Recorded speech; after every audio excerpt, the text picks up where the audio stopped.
Hello, how you guys doing today? Are you guys doing alright today? I see Holy has already started fishing. So welcome in, Narasuki the Kitsune Gamer. We are going to be doing some ASMR for ASMR Friday. And the thing that we're going to be doing ASMR on is book reading. We started a book series, and that would be the Warrior series.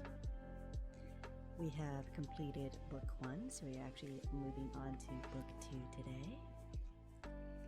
So, a little bit about book 1 from the Warriors Cat series, which is Into the Wild. It was about a little kitten that ended up going out from their home, which was with humans, and it joined a clan. Then their name changed from Rusty to, oh hi Fujimoto, how you doing? Welcome in. Their name changed from Rusty to Firepaw, and now they are Fireheart. We had some developments happen where the medicine cat had died, and from another clan, the Shadow Clan, their medicine cat, which was an older cat, ended up becoming one of theirs and also the new medicine cat for them. 2 of their deputies had died, and one of the other clans got weakened from the Shadow Clan, and Shadow Clan dispersed near the end of the book. How are you doing, Fuji? Are you having a good day? It's interesting finding you here. I mean, you seem to be coming in every time I'm doing ASMR days now. When is your next stream gonna be, buddy? I haven't seen you stream in a while. You must be super busy. I'm gonna drink some water real quick.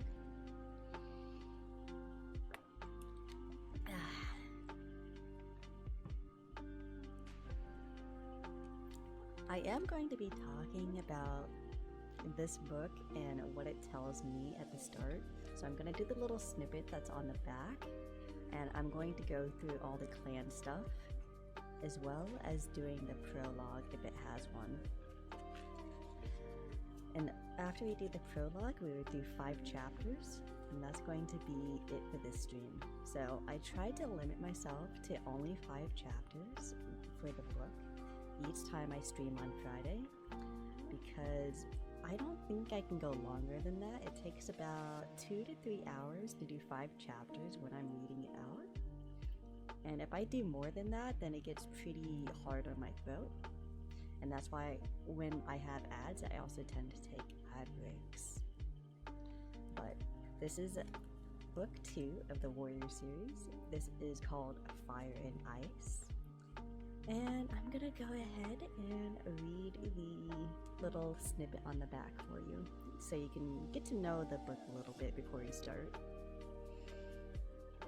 So, there's actually a little snippet here if you paid attention to the first book if you're around. It says, "Fire alone can save our clan." Some information on that from the first book is that the clan leader, from the one that Fireheart had joined, actually had a vision that said, "Fire alone can save our clan." And that leader actually called Rusty, which was his name when he was a pet, Firepaw, and then gave it Fireheart.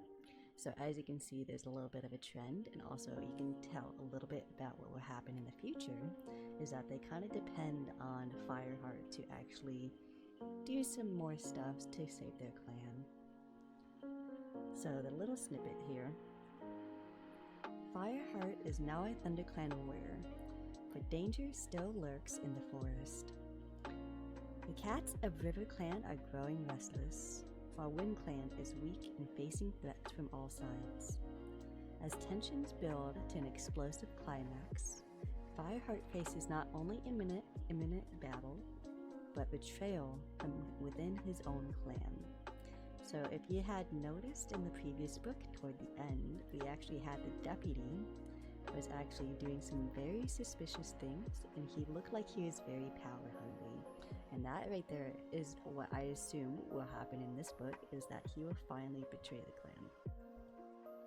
That is not a spoiler, that was from the previous book. It was kind of building up to it and it was pretty obvious.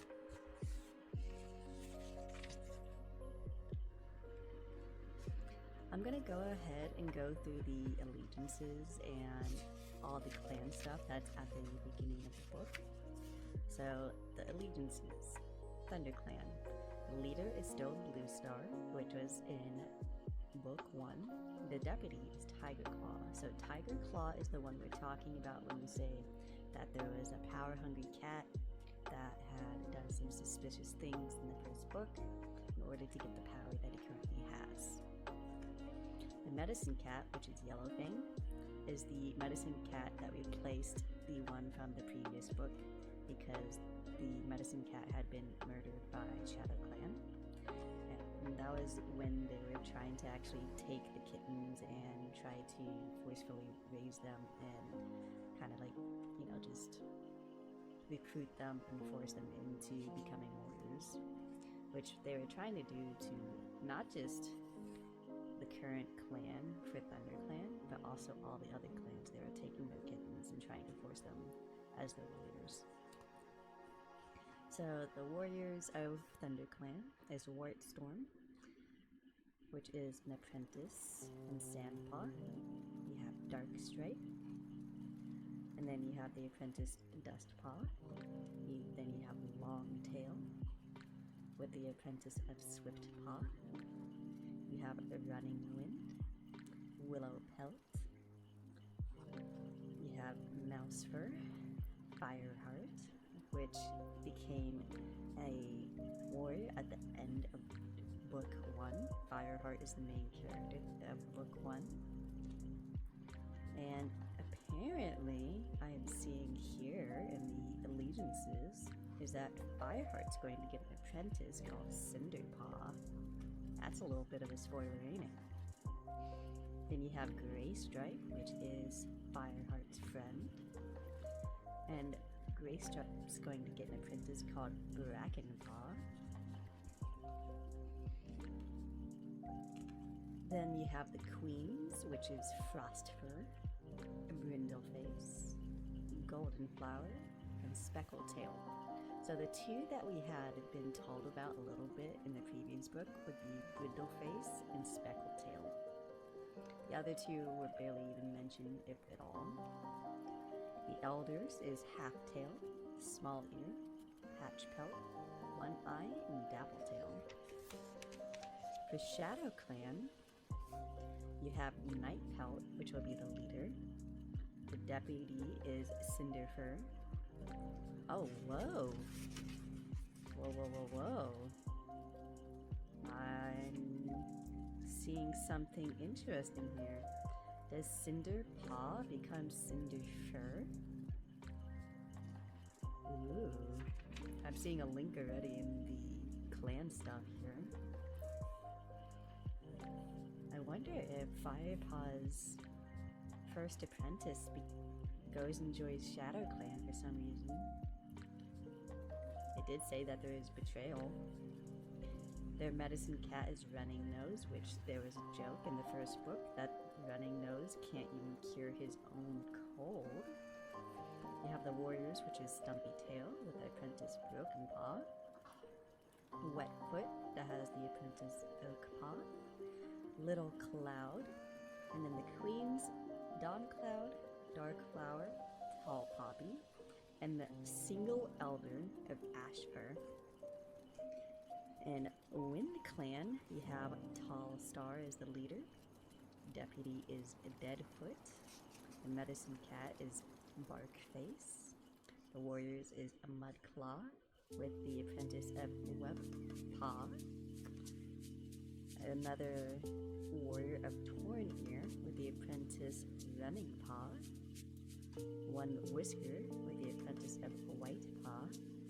And the Queens, which is Ashfoot and Morningflower.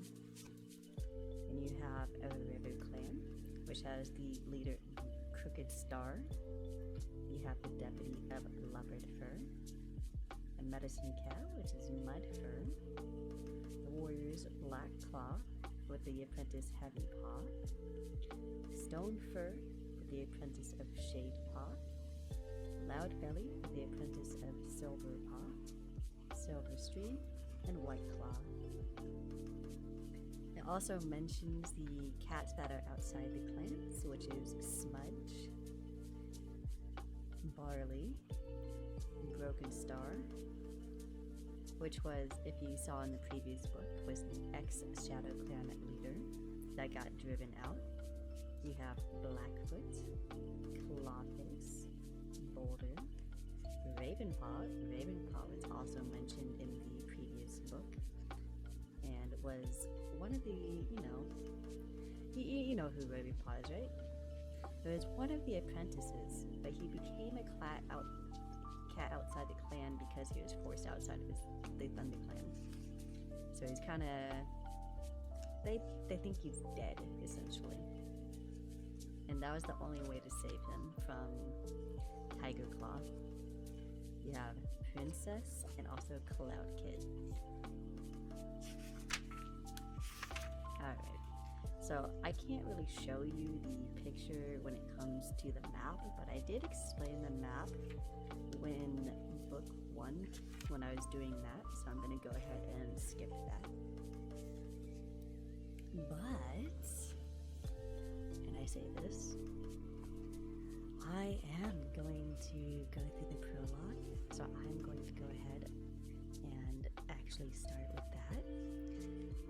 And we will go all the way through to chapter 5 and complete chapter 5. Actually, let me take a second. How many pages are we going to start with? Let's see. It's chapter 4. So that means that this should be chapter 5. Okay. So we're going to be reading 76 pages. That is actually a decent start. Right now, it starts on page 17 because I had to go through all the allegiances for the clans, and then it also had the couple of pages for the map. If you're curious about the map for this book, just go on to Google, or if you have the book itself, you can just open it up. But you just put in Warriors, Fire and Ice, and then you just probably type in map, and you can actually review the map. Alright. Prologue. Orange flames laughed at the cold air, throwing sparks into the night sky. The firelight flickered across a wasteland of ragged grass, making silhouettes of the two legs huddled there. A pair of white lights appeared in the distance, heralding the approach of a monster. It roared past on the thunder path that rose high into the sky, filling the air with sour fumes. A little bit of history from the first book. The monsters are vehicles, and the thunder path is a road. At the edge of the wasteland, a cat moved, its eyes glinting in the shadows. Pointed ears twitched and flattened against the noise. More cats followed, one by one, onto the filthy grass. They carried their tails low and sniffed the bitter air with their lips curled. "What if the two legs see us?" hissed one of the cats. A large Tom answered, his eyes like amber discs reflecting the firelight. "They won't. Their night sight is weak."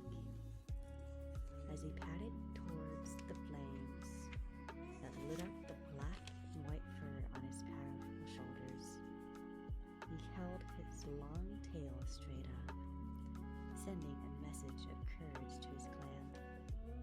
But the other cat crouched low against the grass, trembling. This was a strange place. The noise of the monsters battered their sensitive ear fur, and the acrid stench stung their nostrils. Tall Star, have we come here? The black and white Tom turned to the she-cat. We've been driven from every place we've tried to settle, Ashford. Perhaps we can find some peace here, he meowed. Peace? Here? Ashford echoed in disbelief. She pulled her kit towards her and sheltered it beneath her belly. With fire and monsters, my kids won't be safe. But we weren't safe at home, meowed another voice.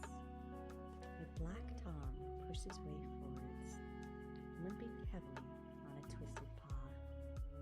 He held Tall Star's amber gaze. We couldn't protect them from Shadow Clan. He spat. Not even our own camp. Anxious yowls rose from some of the cats as they remembered the terrible battle that had driven them from their home in the uplands. At the edge of the forest, a young apprentice wailed. Broken Star and his warriors may still be hunting us. The cry alerted one of the two legs around the fire. It stood unsteadily and stared toward the shadows. At once, the cats fell in silence, crouching lower. Even Tall Star lowered his tail. The two legs shouted into the darkness and flung something towards them. The missile flew over their heads and exploded in a burst of thorn-sharp pieces on the thunder path behind. Ashford flinched as a shard grazed her shoulder, but she stayed silent, curling her body around her terrified kit. Keep down, hissed Tall Star. The two-leg at the fire spat on the ground and sat back down. The cats waited for a few moments before Tall Star stood once more. Ashford stood too, wincing at the new pain in her shoulder. Tall Star, I fear for our safety here. And what shall we eat? I can't smell any prey. Tall Star stretched his neck and rested his muzzle gently on the queen's head. I know you're hungry, he meowed, but we'll be safer here than back in our old territory, or in the Two Lakes fields in the woods. Look at this place. Even Shadow Clan wouldn't follow us here. There's no scent of dogs, and these two lakes can hardly stand. He turned to the black Tom with the twisted paw. Dead fruit, he ordered. Take one whisker and see if you can find anything to eat. If there are two legs, there must be rats. Rats? Spat Ashford, as Deadfoot and smaller brown tabby bounded away. That's no better than crow food. Hush, hissed the tortoiseshell beside her. Rat meat is better than starving to death.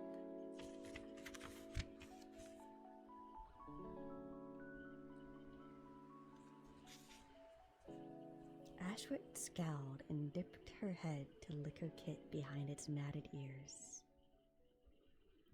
We must find a new place to settle, Ashford.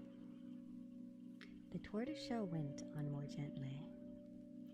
Morning Flower needs to rest and eat. Her kits will be born soon. She needs to be strong. The lean shapes of Deadfoot and One Whisker emerged from the shadows. You are right, Tall Star, called Deadfoot. There are rat scents everywhere, and I think I found somewhere we can shelter. Show us, Tall Ear ordered, gathering the rest of his clan with a flick of his tail. Cautiously, the cats padded across the wasteland after Deadfoot. He led them towards the raised thunder path, the firelight making their shadows loom against its huge stone legs. A monster roared overhead, and the ground shook. But even the tiniest kit sensed the need for silence and trembled without crying out. here," meowed Deadfoot, stopping beside a round hole. 2 cats high, a black tunnel sloped down into the ground. A constant stream of water trickled into it. "The water's fresh," Deadfoot added. "We'll be able to drink it." "We'll have wet paws day and night," Ashfoot complained. "I've been inside," a black Tom told her. "There's some space away from the stream. At least we'll be safe from two-legs and monsters." Tallstar stepped forward and lifted his chin. "WindClan has traveled for long enough," he declared. "It's nearly a moon since ShadowClan drove us from our home. The weather is turning colder, and Leafbear will be here soon. We have no choice but to stay." Ashfoot narrowed her eyes but said nothing. Silently, she joined her clan as, one by one, they filed into the shadowy tunnel. So I believe that they're actually staying by the roadside, and there are campers out there.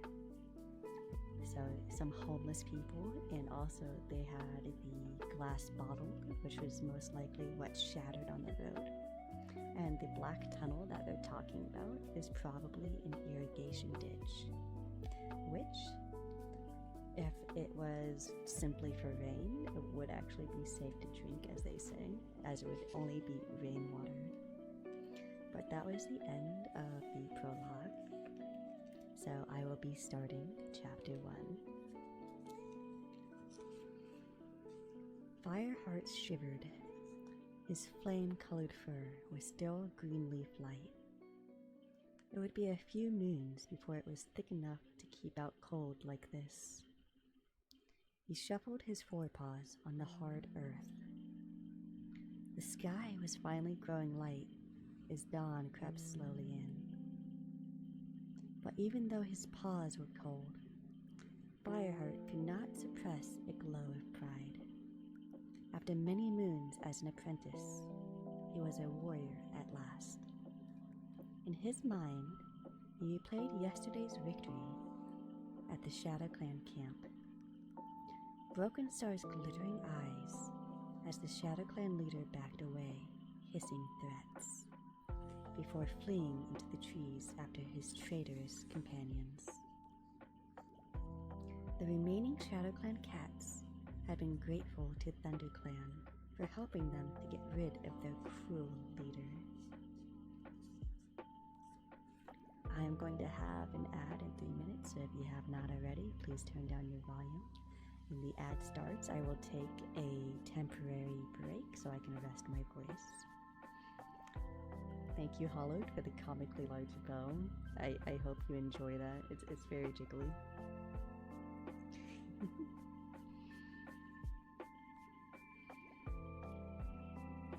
The ShadowClan cats had been grateful to ThunderClan for helping them to get rid of their cruel leader, and for the peace ThunderClan had promised them while they recovered. Broken Star had not just brought chaos to his own clan. He had driven the whole of WindClan from their camp, right out of clan territory. He had been a dark shadow in the forest since before Fireheart had left his kitty pet life to join ThunderClan. But for Fireheart, there was another shadow troubling his mind, Tigerclaw, ThunderClan's deputy. Fireheart shivered as he thought of the great ThunderClan warrior who had terrorized his apprentice, Ravenpaw. In the end, Fireheart and his best friend, Graystripe, had helped the frightened apprentice to escape into two-leg territory, beyond the uplands. Afterwards, Fireheart had told ThunderClan that Ravenpaw had been killed by ShadowClan. I'm sitting up straight. I'm actually, both my feet are on the ground. I am sitting up straight. Yeah, you like my large bow? It's really big.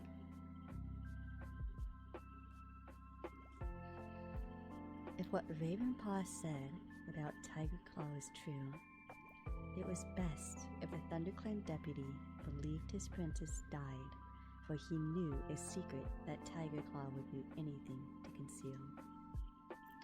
Ravenpaw had told Fireheart that the mighty Tabby warrior had murdered Redtail, the old ThunderClan deputy, in the hope that he would become the new deputy, which eventually he had. Fireheart shook his head to clear it of the dark thoughts and turned to glance at Graystripe, sitting beside him. Graystripe's thick gray fur was ruffled up against the cold. Fireheart guessed he was looking forwards to the first rays of sunshine too, but he didn't say this out loud. Clan tradition demanded silence on this night. This was their vigil. Alright. The ads have started, so I'm going to go ahead and take that short break now for a moment. I'm putting a card in the book to hold my place, and I will go ahead and be right back.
I am back from my short break. I know there's a little bit of ad break left, but that is okay.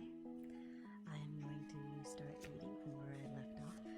I hope you guys had gotten something to drink and also took a moment to stretch. If you're laying in bed, I hope you have a great rest.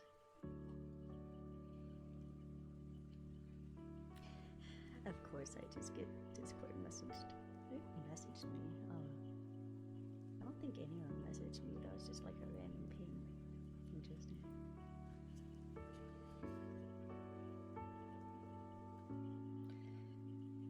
Clan tradition demanded silence on this night. This was their vigil. The night when a new warrior guarded the clan and it reflected his new name and status. Until last night, Fireheart had been known by his apprentice name, Firepaw. Halftail was one of the first cats to wake. Fireheart could see the old cat moving among the shadows in the Elder's Den. He glanced toward the warrior's den at the other side of the clearing. Through the branches, he recognized the broad shoulders of Tigerclaw as he slept. At the foot of High Rock, welcome back everyone from the ad break. At the foot of High Rock, The lichen that draped the entrance of Blue Star's den twitched, and Fireheart saw his clan leader push her way out. She stopped and lifted her head to sniff the air. Then she padded silently out of High Rock shadow, her long fur glowing blue-gray in the dawn light. I must warn her about Tigerclaw, thought Fireheart. Blue Star had mourned Redtail's death with the rest of the clan, believing him to have been killed in battle by Oakheart.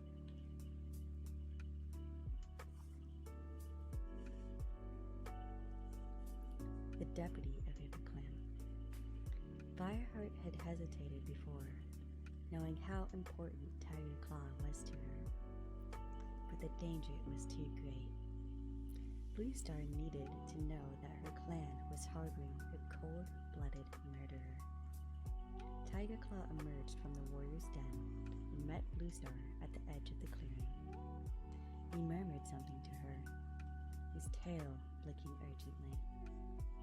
Fireheart stifled his instinctive meow of greeting. The sky was growing light, but until he knew for sure that the sun was above the horizon, he dared not break his silence.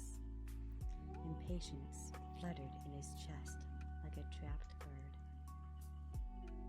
He must speak with Blue Star as soon as he could, but for now, all he could do was nod respectfully at the two cats as they passed him. Beside him, Greystripe nudged Fireheart and pointed upwards with his nose. An orange glow was visible on the horizon. Glad to see the dawn, you two? Whitestorm's deep meow took Fireheart by surprise. He had not noticed the white warrior approaching. Fireheart and Greystripe nodded together. It's all right. You may speak now. Your vigil is over. Whitestorm's voice was kind. Yesterday, he had fought side by side with Fireheart and Greystripe in the Battle of ShadowClan. There was a new respect in his eyes as he looked at them. Thank you, Whitestorm. Fireheart meowed gratefully. He stood and stretched his stiff legs one at a time. Greystripe pushed himself up, too. Brrr, he meowed, shaking the chill from his fur. I thought the sun would never come up. A scornful voice mewed from outside the prentice's den. The great warrior speaks. It was Sandpaw, her pale orange coat fluffed up with hostility. Dustpaw was sitting beside her. With his dark tabby pelt, he looked like Sandpaw's shadow. He puffed out his chest importantly and mocked. I am surprised such heroes even feel the cold. Sandpaw purred with amusement. Whitestorm shot them a stern look. Go and find something to eat. Then rest, he ordered Fireheart and Greystripe. The older warrior turned away and padded towards the apprentice's den. Come on, you two, he meowed to Sandpaw and Dustpaw. It's time for your training. I hope he has them chasing blue squirrels all day. Greystripe hissed to Fireheart as they headed toward the corner where a few pieces of fresh kill remained from last night. But there aren't any blue squirrels, Fireheart mewed in confusion. Precisely, Greystripe's amber eyes gleamed. You can't exactly blame them. They did begin their training before us. Fireheart pointed out mildly. If they'd fought in the battle yesterday, they'd probably have been made warriors too. I suppose, Greystripe shrugged. Hey, look. They'd reached the fresh kill pile, one mouse each, and a chaffinch to share. The two friends picked up their meal and looked at each other. Greystripe's eyes suddenly sparkled with delight. I suppose we take it to the warriors' side of the camp now, he meowed. I suppose we do, Fireheart purred, padding after his friend to patch the nettles where they had often watched Whitestorm. Tiger Claw and the other warriors share a fresh kill. Now what? Asked Graystripe, gulping down his last mouthful. I don't know about you, but I don't think I could sleep for a half moon. Me too, Fireheart agreed.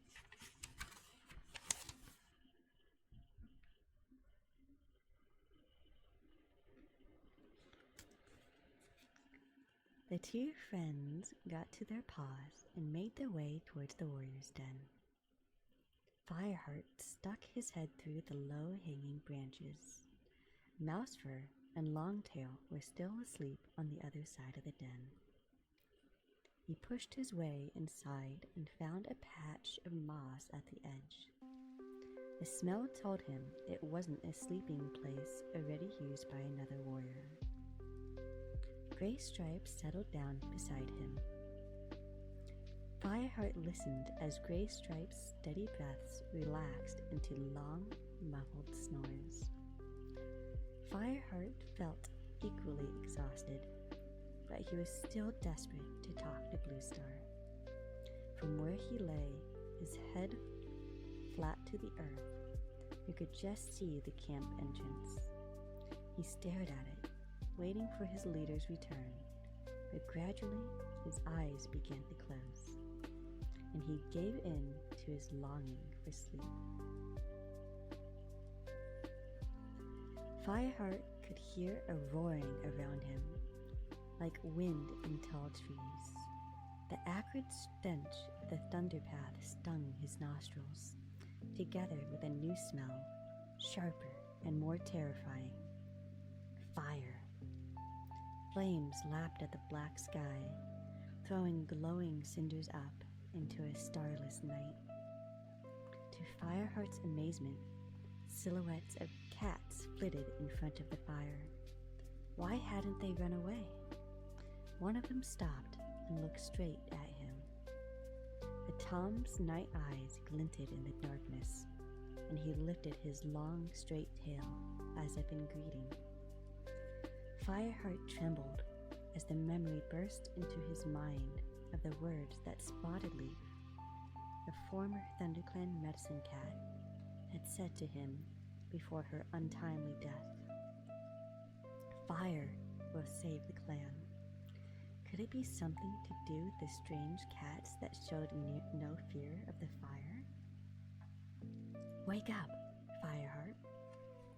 Fireheart flicked up his head, startled out of his dream by Tiger Claw's growl. You were mewing in your sleep. Still dazed, Fireheart sat up and shook his head.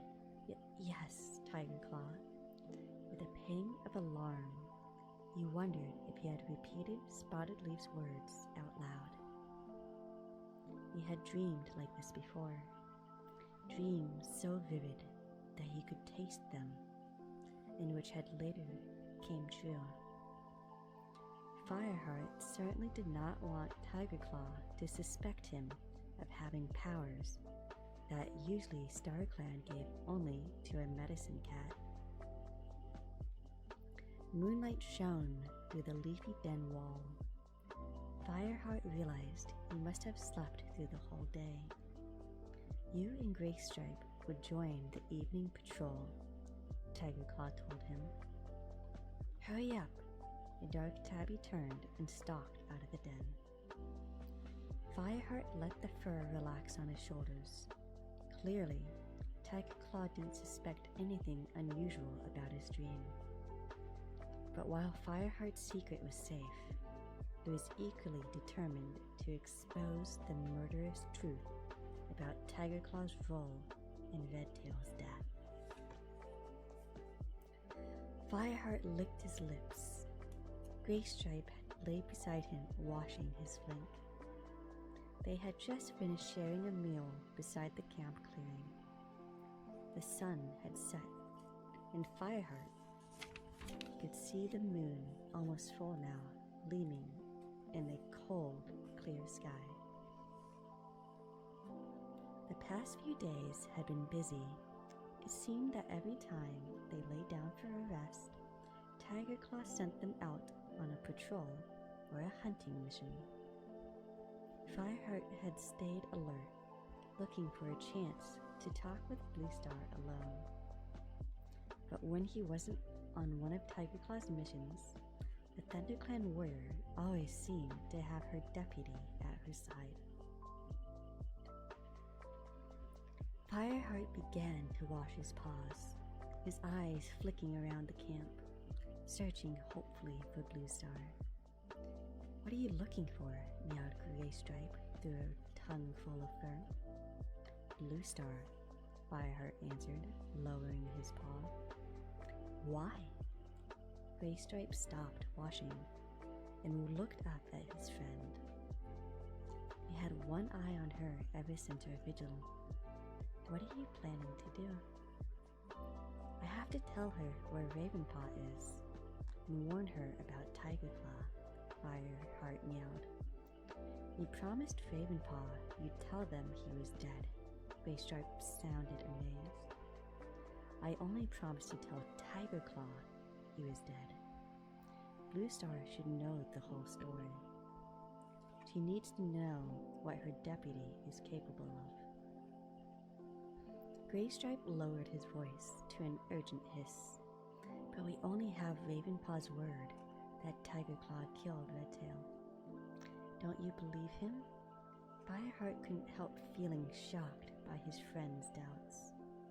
"Look, if Tiger Claw lied about killing Oakheart in revenge for Redtail's death, that means Redtail must have killed Oakheart himself.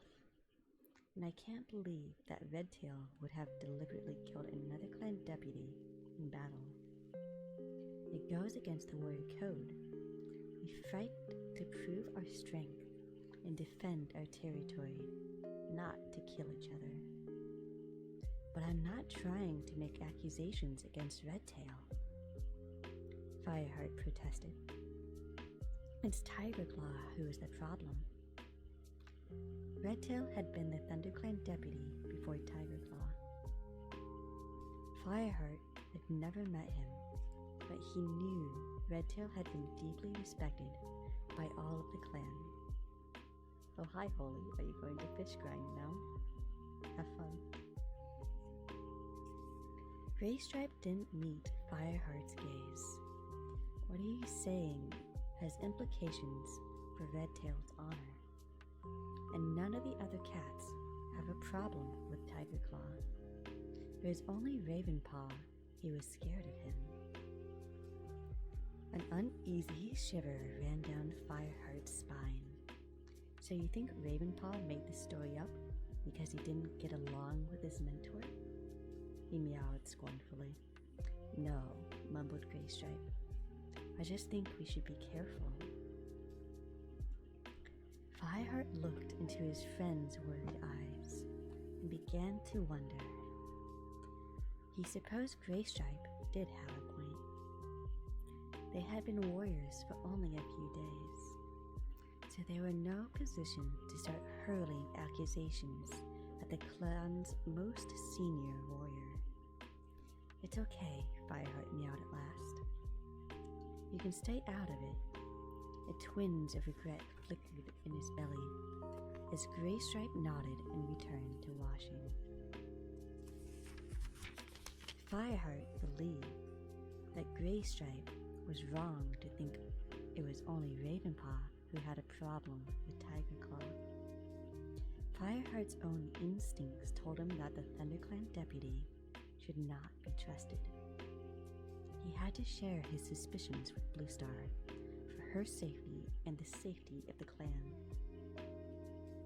A glimpse of gray fur on the other side of the clearing told Fireheart that Blue Star had emerged from her den, alone.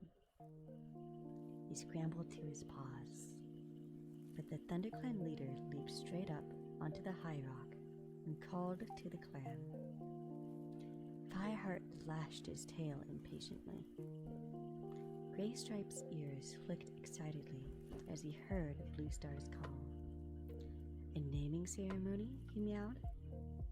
It must be Longtail getting his first apprentice. He's been dropping hints for days.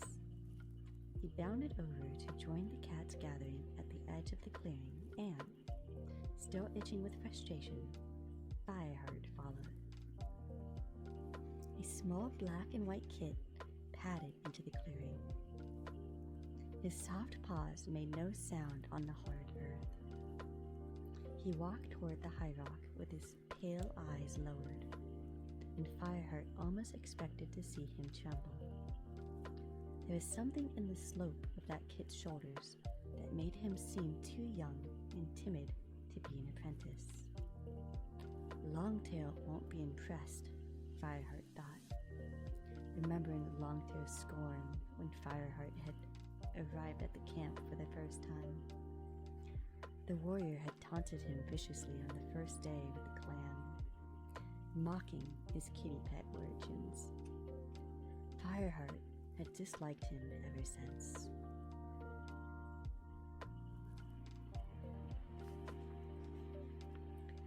From this day forward, Bluestar meowed, staring down at the kit, until he has earned his warrior name. This apprentice will be called Swiftpaw.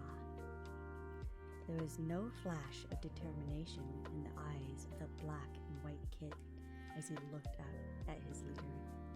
Instead, his amber eyes were wide with anxiety. Fireheart turned his head as Longtail padded towards his new apprentice.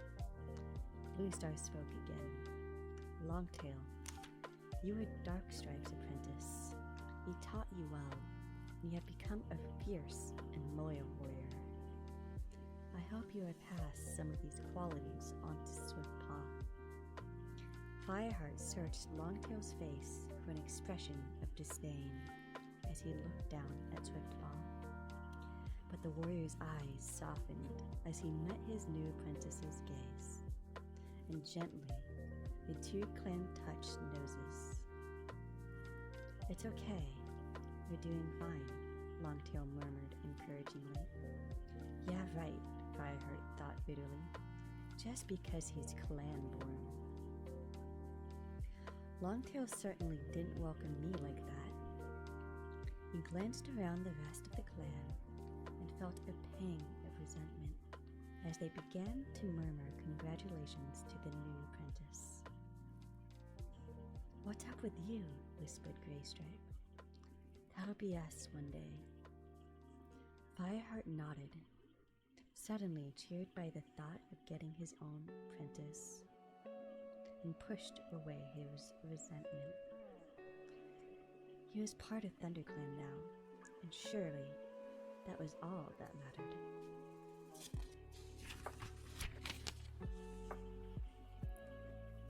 The next night brought the full moon. Fireheart knew he should be looking forward to his first gathering as a warrior. But he was still determined to find a chance to tell Bluestar everything he knew about Tigerclaw. And the thought of it lay like a cold stone in his stomach. Have you got maggot gut or something? Meowed Graystripe beside him. You're pulling some weird faces. Fireheart looked at his friend, wishing he could confide in him. But he promised to leave Graystripe out of it. I'm fine, he meowed. Come on, I hear Bluestar calling. The two cats trotted over to the group assembling in the clearing. Bluestar dipped her head to acknowledge their arrival. Then she turned and led the cats out of the camp. Fireheart paused while the other cats scrambled past him up the steep trail that led to the forest above. This journey might give him just enough time to speak to Bluestar, and he wanted to gather his thoughts. Are you coming? Graystripe's voice called down. Yep. Fireheart flexed his powerful hind legs, began to leap from boulder to boulder, leaving the camp behind. At the top, He paused to catch his breath, his sides heaving. The forest stretched away before him. Beneath his paws, he could feel the crisp crackle of newly fallen leaves. Silverpelt glittered in the sky, like morning dew scattered on black fur. Fireheart thought of his first journey to Four Trees with Tigerclaw and Lionheart. He felt a pang of sadness as he remembered Lionheart, Graystripe's mentor, and ThunderClan's deputy between Redtail and Tigerclaw. He had been a warm-hearted, golden warrior, but he'd been killed in battle, and Tigerclaw had taken his place.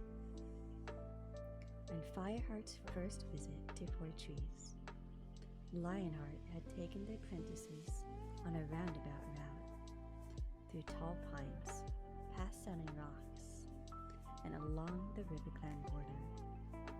Tonight, Bluestar would lead them straight through the heart of ThunderClan territory. Fireheart could see her already disappearing into the undergrowth, and he charged after the other cats. Bluestar was at the front, next to Tigerclaw. Fireheart ignored Graystripe's surprised meow and caught up with the clan leader. Bluestar, he called, panting. As he drew up beside her, "May I talk to you?" Bluestar glanced at him and nodded. "Take the lead, Tigerclaw," meow. One sec, I'm gonna get some water. Now it's getting a little dry.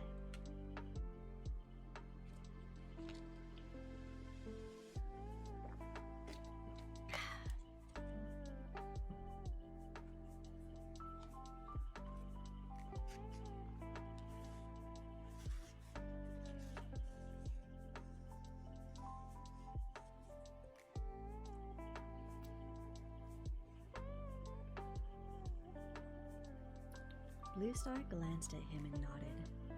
"Take the lead, Tigerclaw," she meowed. She let her pace slow, and Tigerclaw bounded past her. The other cats followed the dark tabby without question as he raced on through the undergrowth. Bluestar and Fireheart dropped into a steady trot.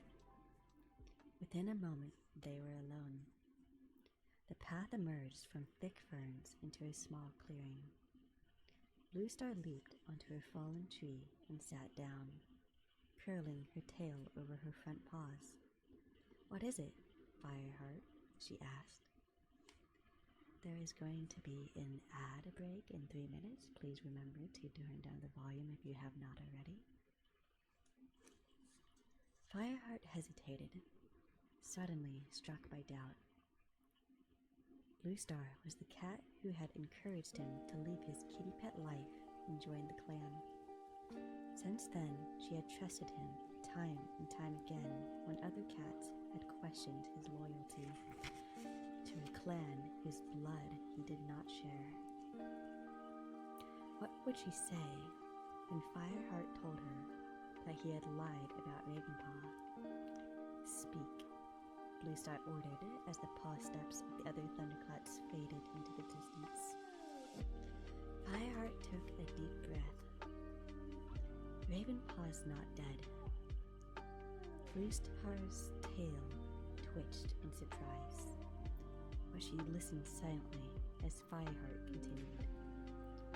"Graystripe and I took him to Wind Clan's hunting grounds. I think he may have joined Barley. Barley was a loner, not a forest cat, but not a kitty pet either. He lived on Two Lake Farm that lay on the route to Highstones, a sacred place for all cats in the forest." The ThunderClan leader stared past Fireheart and into the depths of the forest. Fireheart searched her face anxiously, trying to read her expression. Was she angry? But he could see no anger in her wide blue eyes. After several long moments, Bluestar spoke. I am glad to hear that Ravenpaw is still alive. I hope he is happier living with Barley than he was in the forest. But he was born into the ThunderClan. Fireheart stammered, taken aback by his leader's calm acceptance of Ravenpaw's departure. That doesn't necessarily mean he was suited to clan life, Bluestar pointed out. After all, you aren't clan-born, yet you've become a fine warrior. Ravenpaw may find his true path elsewhere. But he didn't leave ThunderClan because he wanted to. Fireheart protested. It was impossible for him to stay. Impossible? Bluestar rested her blue gaze on him. What do you mean? Fireheart looked down at the ground.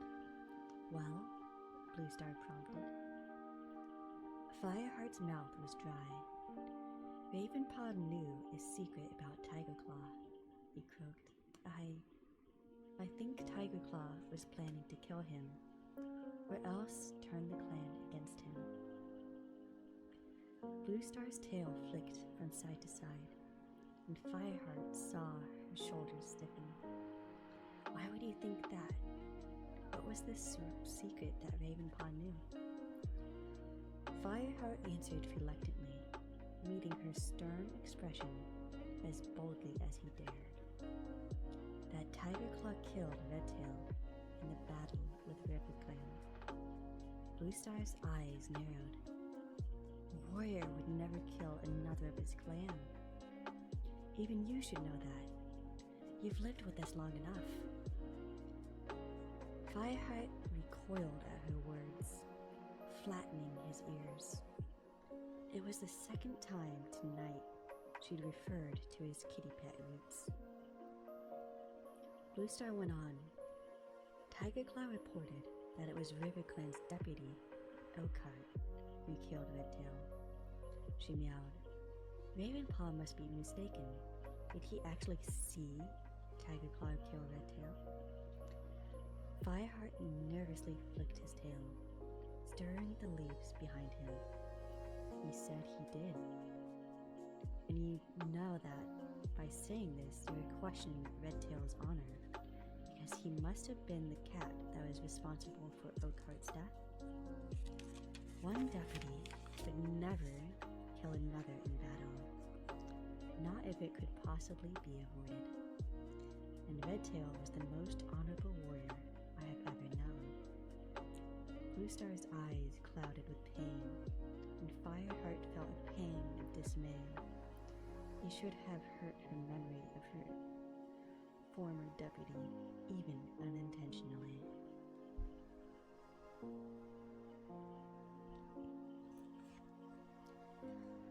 I cannot account for Redtail's actions, he murmured. I only know that Ravenpaw truly believes Tigerclaw was responsible for Redtail's death.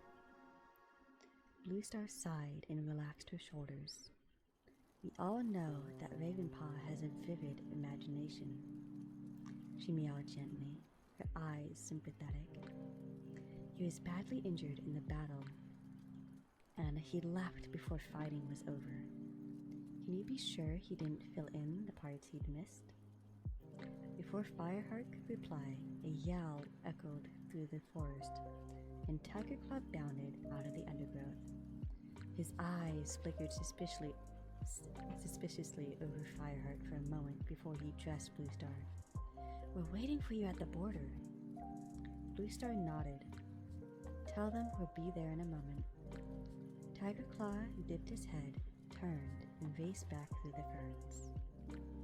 As Fireheart watched him disappear, Bluestar's words echoed in his mind. She was right. Ravenpaw didn't have a very strong imagination.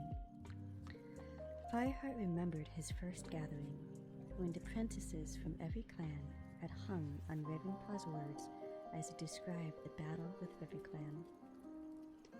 Welcome back, everyone, from the ad break. And he hadn't mentioned Tigerclaw then. Fireheart jumped up as Bluestar stood. "Are you going to bring Ravenclaw back to the clan?"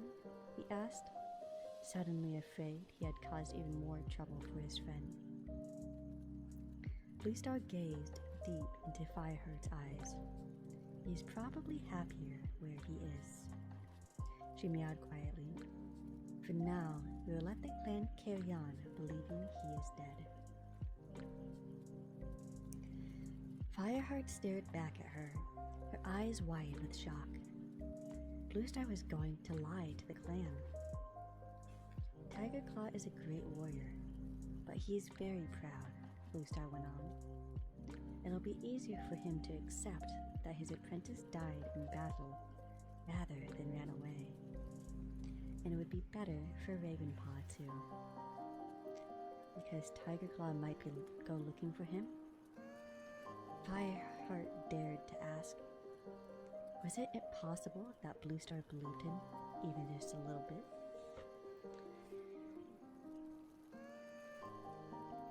Bluestar shook her head with a flash of impatience. "No, Tigerclaw might be ambitious, but he is not a murderer. Ravenpaw would be better remembered as dead hero than a live coward." Tigerclaw's call sounded again, and Bluestar jumped down from the log and disappeared into the ferns. Fireheart cleared the tree trunk in one leap and raced after his leader. He caught up with her at the edge of the stream. He watched while she crossed, jumping stone to stone to the other side. Fireheart followed carefully, his mind whirling. The knowledge about Redtail's death had been resting heavily on his shoulders for days. Now he had finally told Bluestar, but nothing had changed. The clan leader clearly didn't think Tigerclaw was capable of cold-blooded murder. And worst of all, Fireheart himself had begun to doubt whether Ravenpaw had been telling the truth. He leaped onto the far bank and charged on through the undergrowth. Fireheart skidded to a halt behind Bluestar as they reached the other ThunderClan cats. The group had paused at the top of the slope that led down to 4 trees. Giant oaks where the cats from the 4 clans of the forest met in peace at each full moon. Fireheart's fur prickled as he felt Tigerclaw watching him. Did the Dark Warrior suspect what had passed between him and Bluestar? Fireheart shook his head to clear his mind. It tried to think like Bluestar. Of course, Tigerclaw would be interested in what Fireheart had to say to Bluestar. He was the clan deputy. Fireheart looked again at Tigerclaw. The dark tabby was staring down the slope. His ears pricked in alert. The cats around him shuffled their paws in anticipation. Tigerclaw glanced at each of them, silently rallying them with his steady amber gaze. Bluestar lifted her nose and sniffed the air. Fireheart sensed a tightening of muscles and prickling of fur around him. Then Bluestar signaled with a flick of her tail, and the ThunderClan cats plunged down the slope towards the gathering. That was the end of Chapter 1, and we will be moving on to Chapter 2. Bluestar halted on the edge of the clearing with her clan lined up beside her. Some of the cats from RiverClan and ShadowClan turned and acknowledged their arrival. "Where do you disappear to?" Graystripe appeared at Fireheart's shoulder.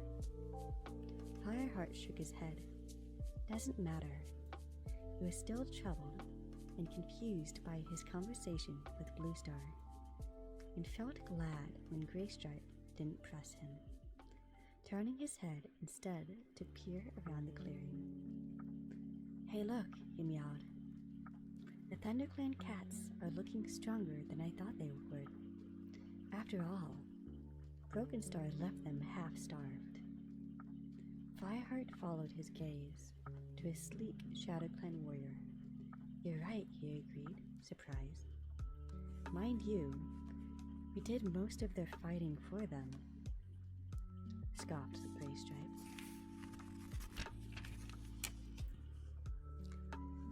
Fireheart's amused purr was interrupted by White Storm.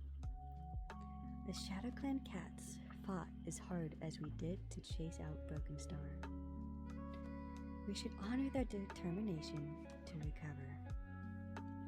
He meowed sternly before padding over to a group of warriors gathered beneath one of the great oaks. Oops, mewed Gray Stripe with a guilty glance at Fireheart. The young warriors stayed on the edge of the clearing. Fireheart could easily pick out the apprentices from the other clans. Their fur looked kit-soft, their faces round, and their paws plump and clumsy. Two warriors approached Graystripe and Fireheart. A small brown apprentice tagged after them. Fireheart recognized the gray tabby, Tom from ShadowClan, but not the smoky black Tom who walked past with him. Hi, meowed the gray Tom. Hello, Wetfoot, replied Fireheart. He glanced at the dark brown cat. Wetfoot meowed. This is Blackclaw of RiverClan. Graystripe and Fireheart nodded their greeting. The apprentice stepped timidly forward. And this is my apprentice, Oakpaw, added Wetfoot. Oakpaw looked up at Fireheart with wide, anxious eyes. Hi, Fireheart, he mewed. Fireheart nodded his head in greeting. I heard Blue Star made you warriors after the battle, meowed Wetfoot. Congratulations. It must have been a cold vigil. It was, Graystripe agreed. Who's that? Fireheart broke in. A sleek she-cat with a molted brown pelt had caught his attention. She was sharing words with Tigerclaw beside the great rock that stood in the center of the clearing. That's Leopardfur, our deputy, growled the RiverClan warrior. Fireheart's fur stiffened as he thought about previous RiverClan deputy, Oakhart, and how he had died in battle with ThunderClan. He was saved from having to say anything by Blue Star bounding on to the top of the rock to start the meeting. Two other cats joined her, and one of them, an elderly black Tom, sounded the call for all the cats to gather beneath the rock. Fireheart recognized the old black Tom and couldn't help feeling surprised. Had old Nightpelt become ShadowClan's leader since Broken Star had fled? When the cats settled in front of the great rock, Blue Star spoke. ThunderClan bring to this gathering their new medicine cat, Yellowfang, she announced formally. She paused while all eyes turned to the old she-cat with the thick fur and flattened muzzle. Fireheart noticed her shuffle her haunches on the hard ground. Early in his apprenticeship, he had spent almost a whole moon nursing the she-cat back to health after she had come to the ThunderClan camp. Now, you could tell by the way her right ear twisted slightly that she was uncomfortable under the gaze of the other clans.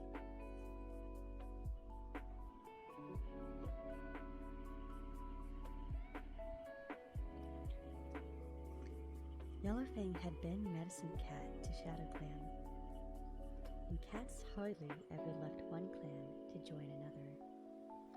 She looked around and the crowd slowly until she met the gaze of Running Nose, ShadowClan's new medicine cat. There was a brief pause. Then they exchanged a respectful nod. Yellowfang's ear straightened and Fireheart relaxed. Blue Star spoke again. We also bring two newly named warriors, Fireheart and Graystripe.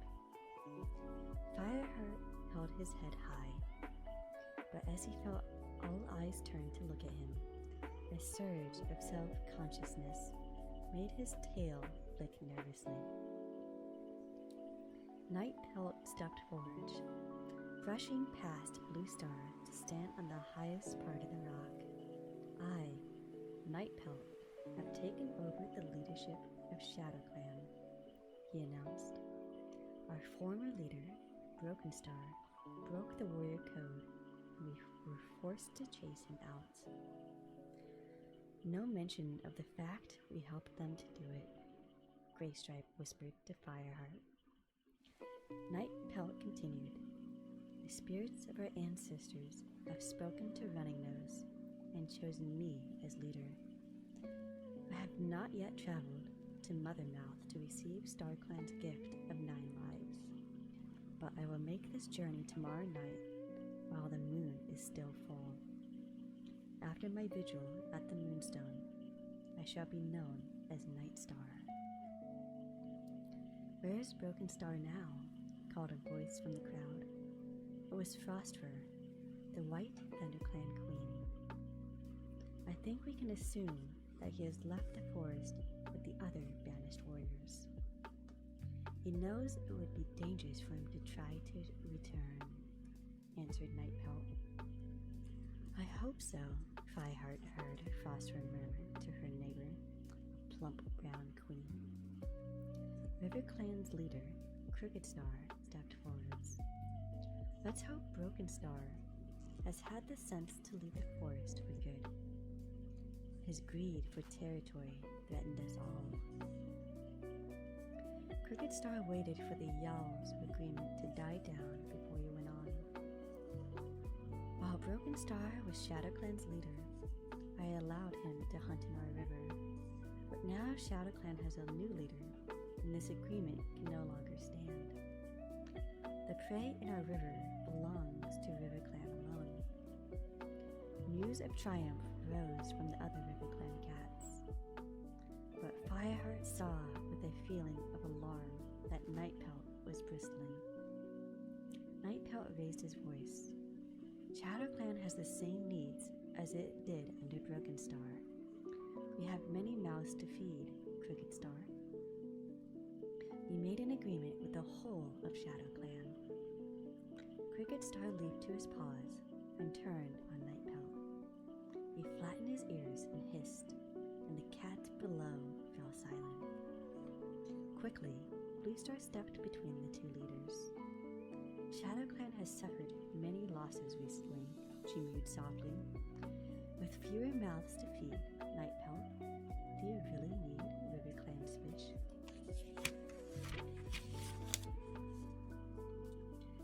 Crooked Star hissed again, but Nightpelt held his gaze without flinching.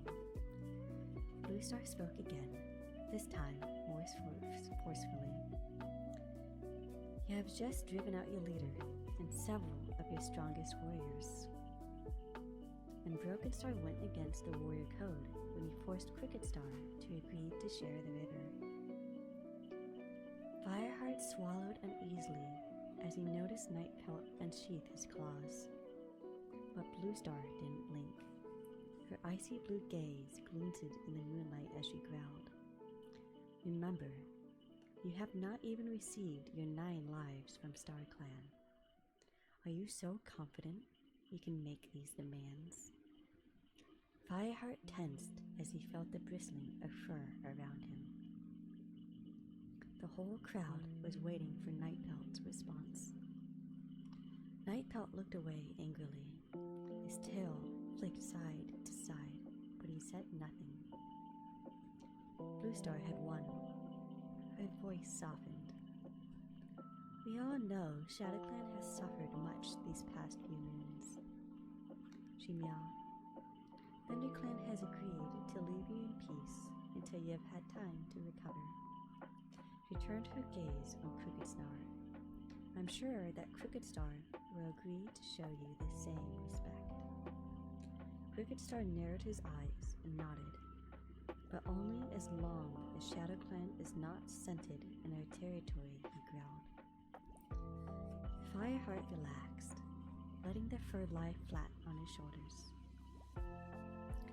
Now that he knew what it was like to fight in a real battle, he admired his leader's courage even more in challenging these two great warriors.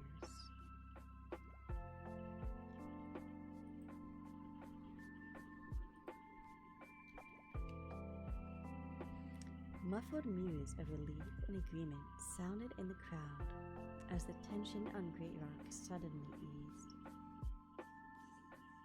"You won't scent us, Cricket Star," meowed Nightpelt. Blue Star was right. We don't need your fish. After all, we have uplands to hunt in, now that WindClan have left their territory. Hi, Ren. Thank you for the hydrate. I'll drink some now.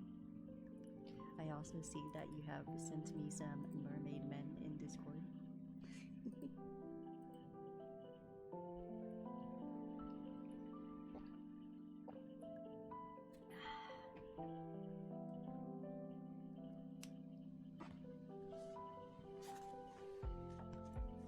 You know, practice makes perfect when it comes to art. So I do hope that you keep at it with the art, because you're doing a great job.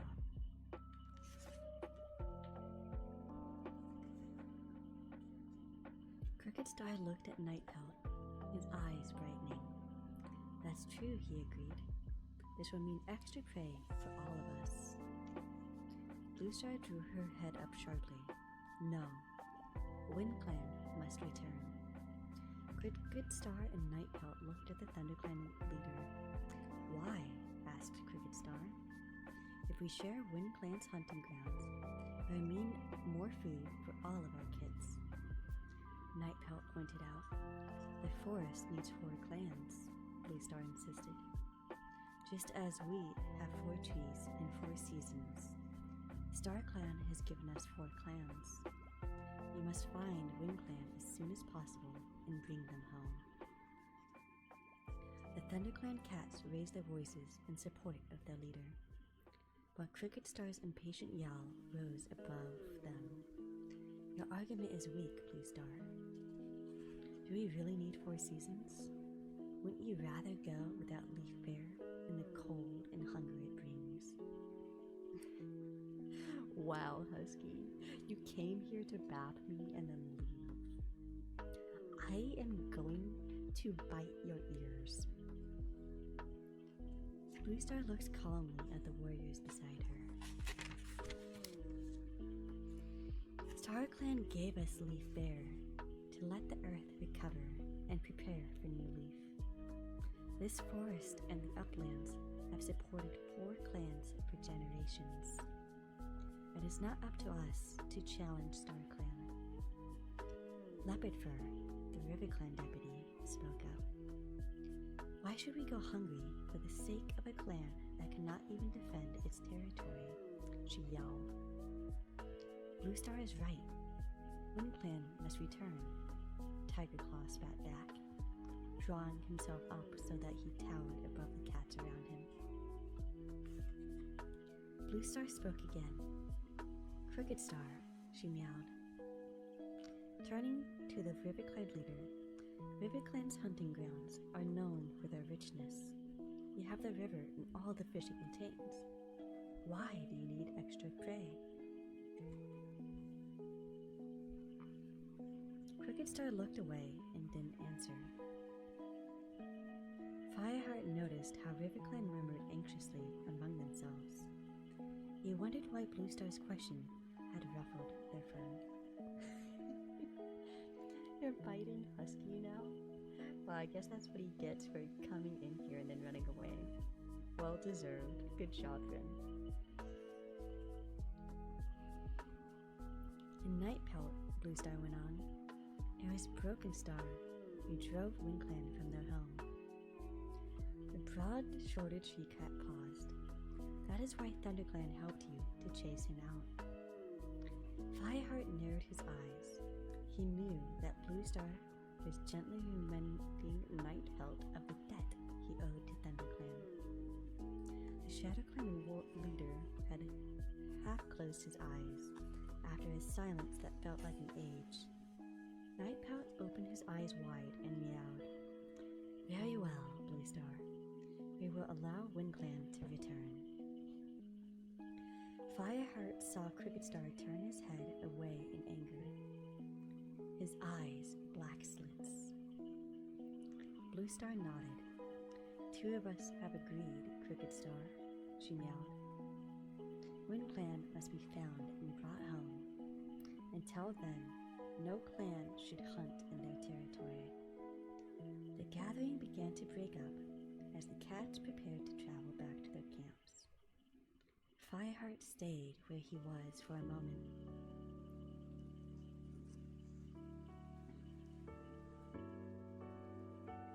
Watching the leaders on the Great Rock, Bluestar touched noses with Cricketstar and jumped down to the forest floor. On the rock, Cricketstar turned to Nightpelt. There was something about the look that passed between them that made Fireheart's fur prickle. Could it be that Bluestar did not really have Nightpelt's support after all? Fireheart looked quickly around. You could tell from the anger in Tigerclaw's eyes that ThunderClan's deputy had not missed this exchange either. For once, Fireheart shared Tigerclaw's concern. This was a shift in clan alliances he had not expected. After the risk ThunderClan had taken by helping ShadowClan to drive out Broken Star, how could they side with the RiverClan now? That was the end of Chapter 2. I will move on to Chapter 3.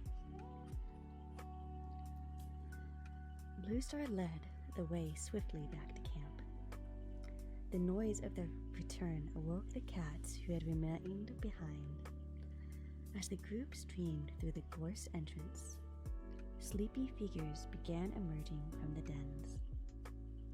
"What's the news?" called Halftail. "Was ShadowClan there?" asked Willowpelt. "Yes, they were," Bluestar replied bravely. She strode past Willowpelt and leaped on to the high rock. There was no need for her customary call for the clan meeting. The cats were already gathering below the rock. Tigerclaw jumped up beside her. There was much tension between the clans tonight, Bluestar began, and I became aware of possible new allegiance between Cricketstar and Nightpelt. There is going to be a ad break in 3 minutes, so if you have not already, please turn down your volume so that you do not get spooked. I will take a temporary break once the ads have started. Oh, friend, you want me to burn you? Oh gosh. I guess the best burn would to be, why is it always hot guys that you draw? What about the woman? Or are you just that much of a drooler for hot men?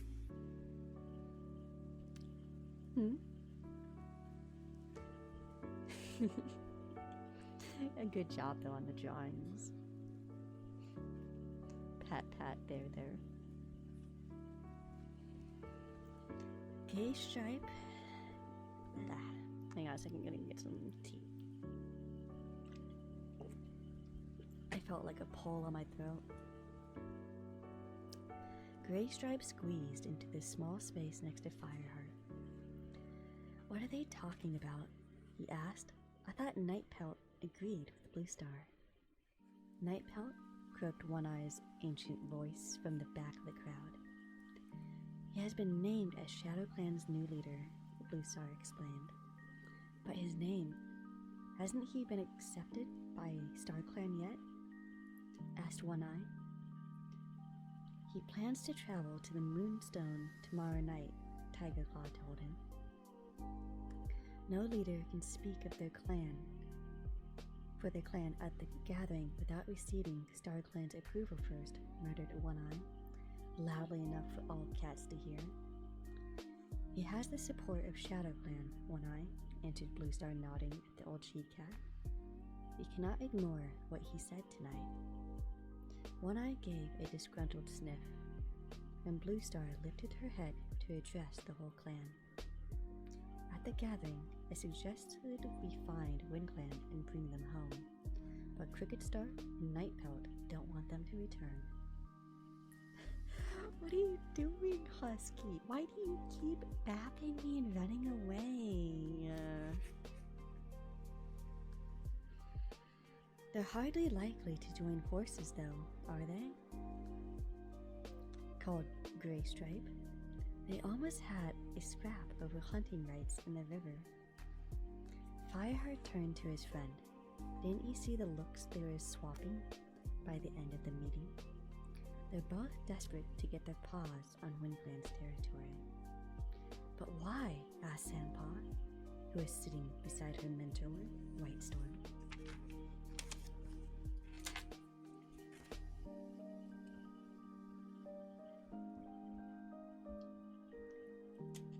I am going to go ahead and take that short break now and give my throat a rest. I'm going to get some water and also stretch. I will be right back, and I thank you for your patience.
I am back.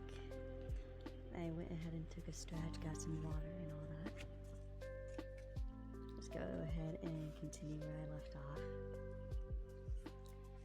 Whitestorm answered her.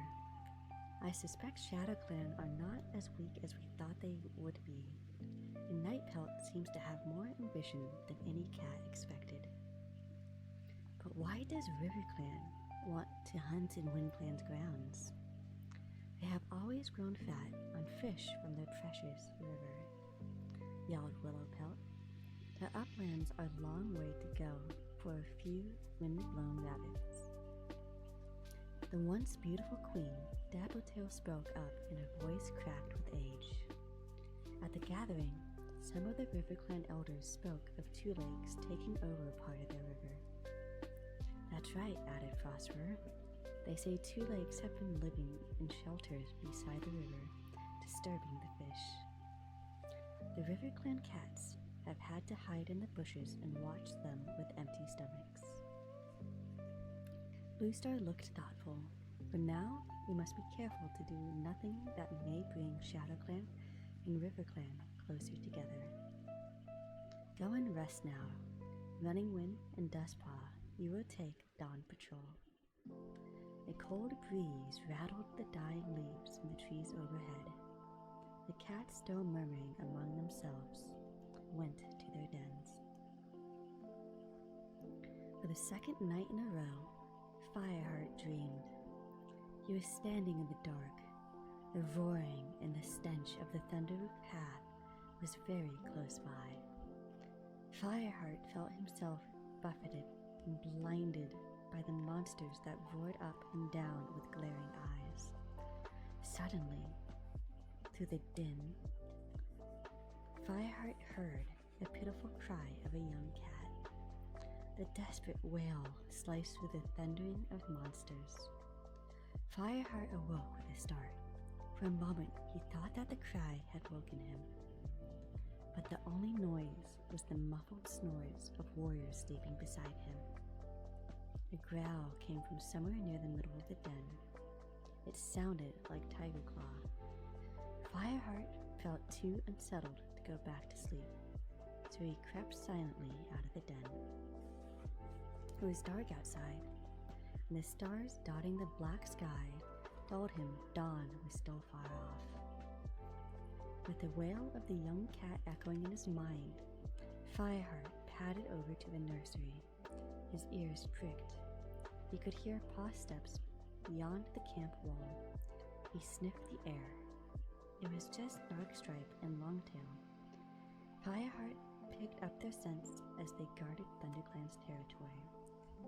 The calm of the sleeping camp soothed Fireheart. Every cat must have nightmares about the Thunderpath, he told himself. He crept back into the den and circled comfortably back into his nest. Graystripe purred briefly in his sleep as Fireheart settled beside him and closed his eyes. Graystripe's nose woke him, prodding his side. "Leave me alone," Fireheart grumbled. "Wake up," Graystripe hissed. "Why? We're not on patrol," Fireheart complained. "Blue Star wants to see us in her den. Now." Fuzzy-headed, Fireheart scrambled to his paws and followed Graystripe out of the den. The sun was beginning to turn the sky pink, and there was frost on the trees around the camp. The two cats bounded across the clearing to Blue Star's den and announced their arrival with hushed mews. "Enter."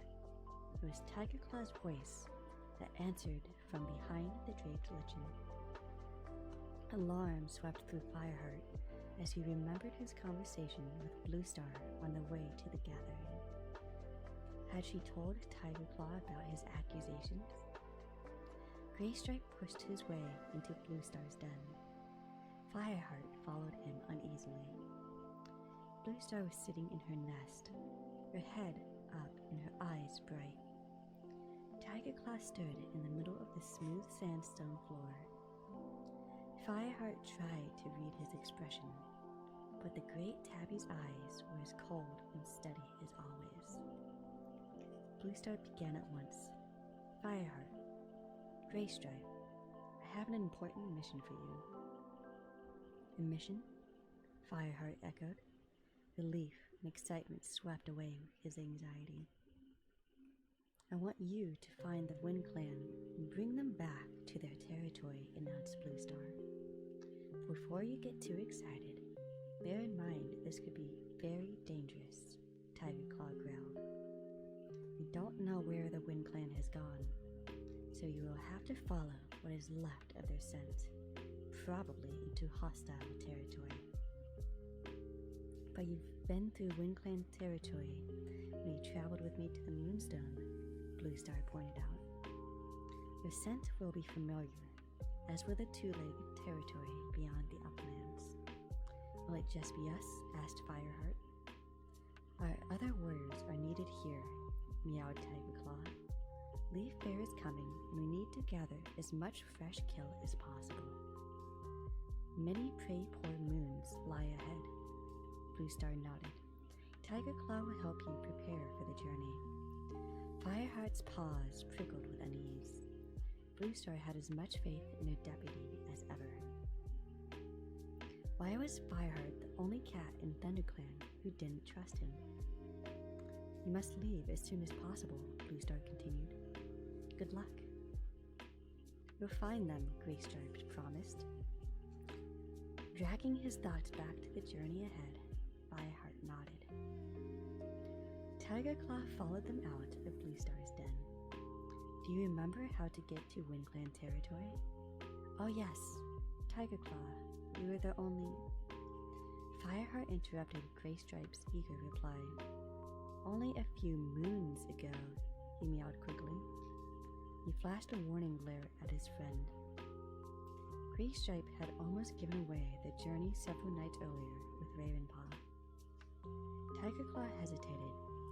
Fireheart held his breath. Had he noticed Graystripe's mistake? And can you recall WindClan's scent? The deputy meowed. Fireheart sent silence thanks to StarClan. The young warriors nodded, and Fireheart began to picture himself charging through the prickly gorse of the uplands in search of the last clan. You'll need herbs for strength and to keep your hunger away. Fetch them from Yellowfang before you leave. Tiger Claw paused. And don't forget that Nightpelt is planning to travel to Moonstone tonight. Keep well out of his way. Yes, Tiger Claw, replied Fireheart. You'll never know we're out there. Graystripe assured him. As I would expect, meowed Tiger Claw. Now go. Without another word, he turned and bounded away. He might have wished us good luck, Graystripe complained. He probably thinks we don't need it, joked Fireheart as they crossed the clearing towards Yellowfang's den. But at the same time, he reflected. Tiger Claw seemed to be treating them with as much respect as he would any warrior. Was it possible that he wasn't the traitor Ravenpaw thought? It was still cold, despite the rising sun, but neither cat shivered. Fireheart could feel his fur beginning to thicken as the days grew shorter. Yellowfang's den lay at the end of the tunnel under ferns. A large split rock stood in a corner of a small, shaded glade. Spotted Leaf had lived here before Yellowfang. The memory of the gentle tortoiseshell medicine cat tugged at Fireheart's heart. Spotted Leaf had been killed by the ShadowClan warrior. He missed her desperately. Yellowfang, Graystripe called. We've come for traveling herbs. The two cats heard a hoarse mew from the shadow in the center of the rock, and Yellowfang squeezed out of the crack. Where are you going? She asked. We've got to find WindClan and bring them home, Fireheart told her, unable to hide the pride in his voice. Your first warrior mission, rasped Yellowfang. Congratulations. I'll fetch the herbs you will need. She returned a few moments later, carrying a small bundle of dried leaves in her mouth. Enjoy, she purred, laying them on the ground. Fireheart and Graystripe chewed obediently on the unappetizing leaves. Yuck, spat Graystripe. Just as bad as last time. Fireheart nodded, screwing up his face. Spotted Leaf had given them the same herbs when they journeyed with Blue Star to Moonstone. Graystripe swallowed the last mouthful and nudged Fireheart's shoulder with his nose. Come on, Slow Slug. Let's get going. Bye, he called to Yellowfang over his shoulder as he sprinted out of the glade. Wait for me, meowed Fireheart, chasing after his friend. Goodbye. Good luck, youngsters, Yellowfang meowed after them. As he raced through the tunnel, Fireheart heard the ferns rustling in the morning breeze. They seemed to be whispering, "Good luck, travel safely." That was the end of chapter 3. So we will be moving on to chapter 4.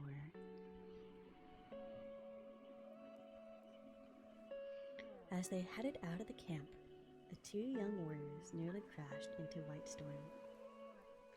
He was leading Sandpaw and Runningwind into the forest for dawn patrol. "Sorry," panted Fireheart. He stopped and Graystripe skidded to a halt beside him. Whitestorm dipped his head. "I hear you two are going on a mission," he meowed. "Yes," Fireheart replied. "Then may you have StarClan's protection," meowed Whitestorm gravely. "What you going for?" Sandpaw sneered. "Off to catch voles?" Runningwind, a lean tabby, turned and whispered something into Sandpaw's ear. Her expression changed, and the contempt in her green eyes switched to guarded curiosity. The patrol stepped aside to let Fireheart and Graystripe pass. The pair raced and scrambled up the side of the ravine. The two friends shared a few words as they followed the route through the forest to Fort Trees, saving their breath for the long journey ahead. They paused at the top of the steep slope on the far side of the oak-shaded clearing, their sides heaving from the climb. "Is it always windy up here?" grumbled Graystripe, fluffing out his thick fur against the blast of cold air that swept across the uplands. "I suppose there aren't any trees to block it," Fireheart pointed out, screwing up his eyes. This was WindClan's territory. As Fireheart sniffed the air, he detected a scent that all of his senses told him should not be there. "You smell RiverClan warriors?" he murmured uneasily. Graystripe lifted his nose. "No. Do you think there might be some here?" "Maybe. You might want to make most of the WindClan's absence, especially since they know WindClan will be back soon," Fireheart warned. "Well, I can't smell anything now," whispered Graystripe.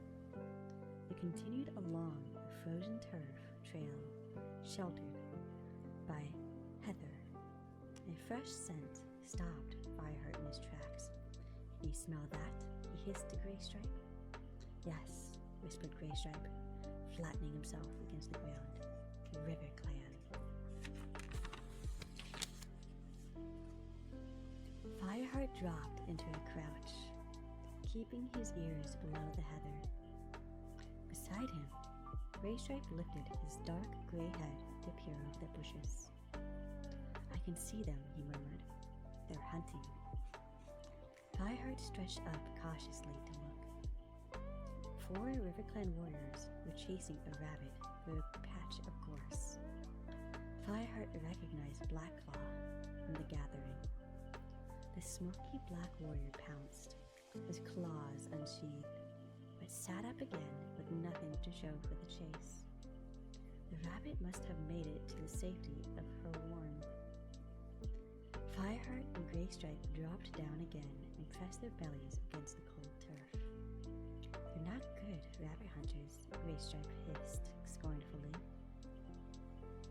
"I guess they're more used to catching fish," Fireheart whispered back. His nose twitched as he smelled the scent of a terrified rabbit coming near. With a pang of dread, Fireheart heard the paw steps of RiverClan warriors fast approaching after. "They're coming this way. We'll have to hide." "Follow me," whispered Graystripe. "I smell badgers this way." "Badgers?" Fireheart echoed. "Is that safe?" He heard the story of how Halftail had lost his tail in a fight with a bad-tempered old grok. "Don't worry, the scent is strong but stale," Graystripe reassured him. "There must be an old set near here." Fireheart sniffed.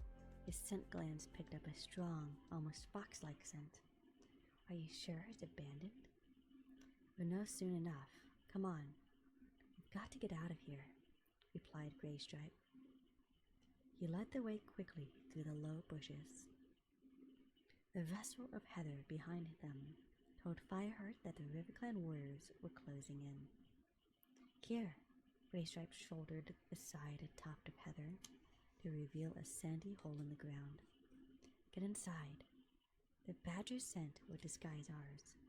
You can wait until they're gone. Fireheart slipped speedily into the dark hole, and Graystripe followed him. The stench of badger was overwhelming. Paws thudded on the ground overhead. Both cats held their breath as the steps halted, and one of the RiverClan warriors yelled, "Badger said!" From the rasping mew, Fireheart knew it was Blackclaw. The second voice answered, "Is it abandoned? The rabbit may be hiding inside." Fireheart felt Graystripe's fur bristling beside him in the dark. He unsheathed his claws and stared at the entrance to the hole, ready to fight if the warriors came inside. Wait, the scent leads this way, meowed Blackclaw. There was a scrapple of paws overhead as RiverClan warriors charged away. Graystripe slowly let out his breath. Do you think they've gone?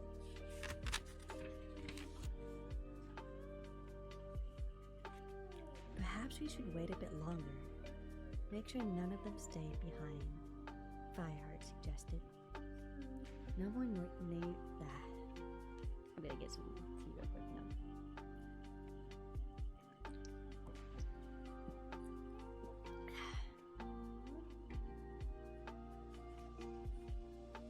No more noises came from outside.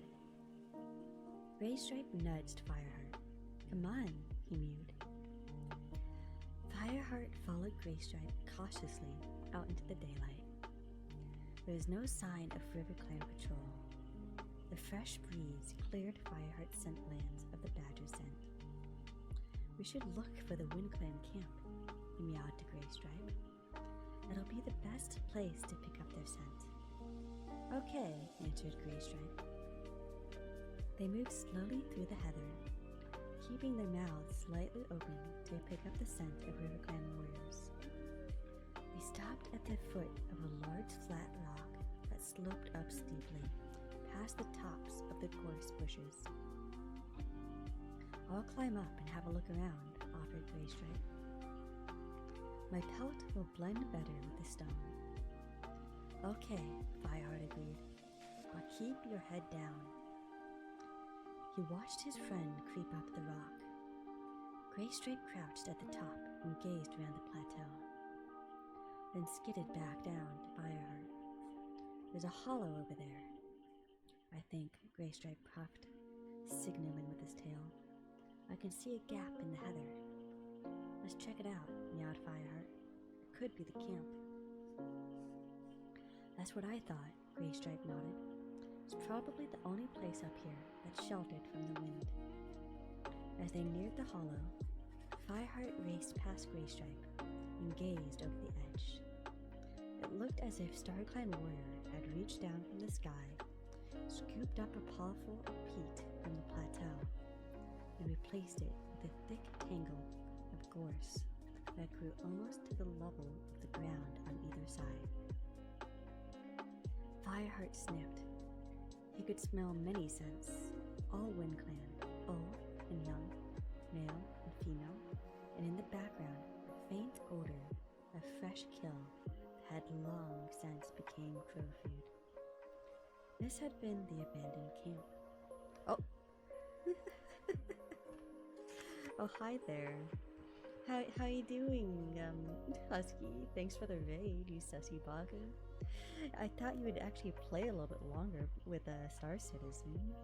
I hope your stream went well. I'm assuming that you're going to go ahead and get some sleep.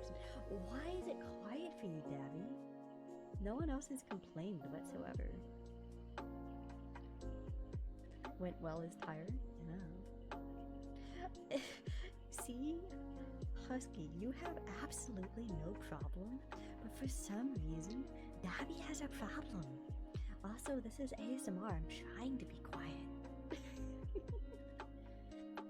Yeah, I'll take the raid, you sussy baka. Hold on, now I have to do this.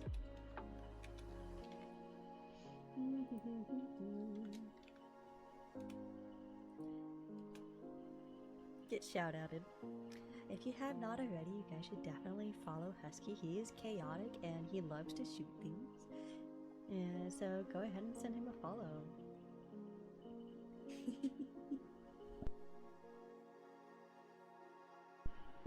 Bite off? Well, I had earlier run bit you didn't even know. You silly baka. Make sure you get some rest. I know that you're probably gonna go to sleep. Get your EPs in. You did, you just read. Sure. Alright, have a good night, Husky. Thanks for the raid.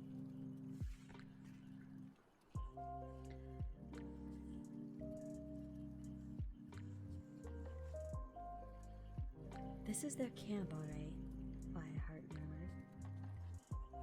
I can't believe Broken Star managed to drive Wingclan out of such a well-protected place. Meowed Greystripe, rubbing his sore nose with one paw. Yeah, make sure you get some sleep so you can work. And then, yeah, do the fuckery and find out on Star Citizen. Sad because Husky stream ended. I'm gonna bap you. You deserve a bap, Daddy. Bap. It looks like they put up a good fight, Fireheart pointed out, realizing with a jolt how badly ravaged the camp was. Clumps of fur littered the ground, and dried blood stained the sand.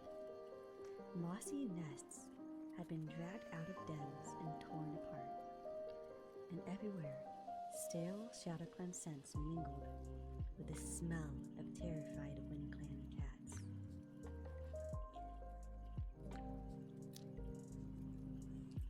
Fireheart shuddered. Let's find the scent trail out of here, he meowed. He began to sniff the air carefully, and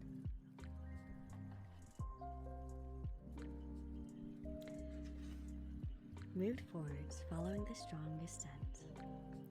Greystripe padded after him to narrow the gap in the course.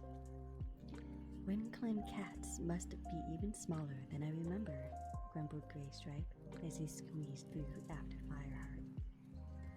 Fireheart glanced at his friend, amused for a moment. The scent trail was quite clear now. Definitely Windclan. There's going to be an ad break in 3 minutes, so please turn down your volume if you have not already.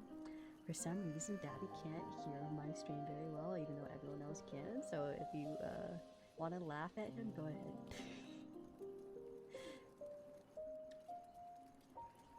Fireheart glanced at his friend, amused for a moment.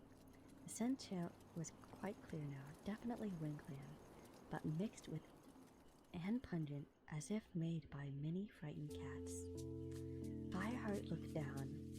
Drops of dried blood dotted the ground.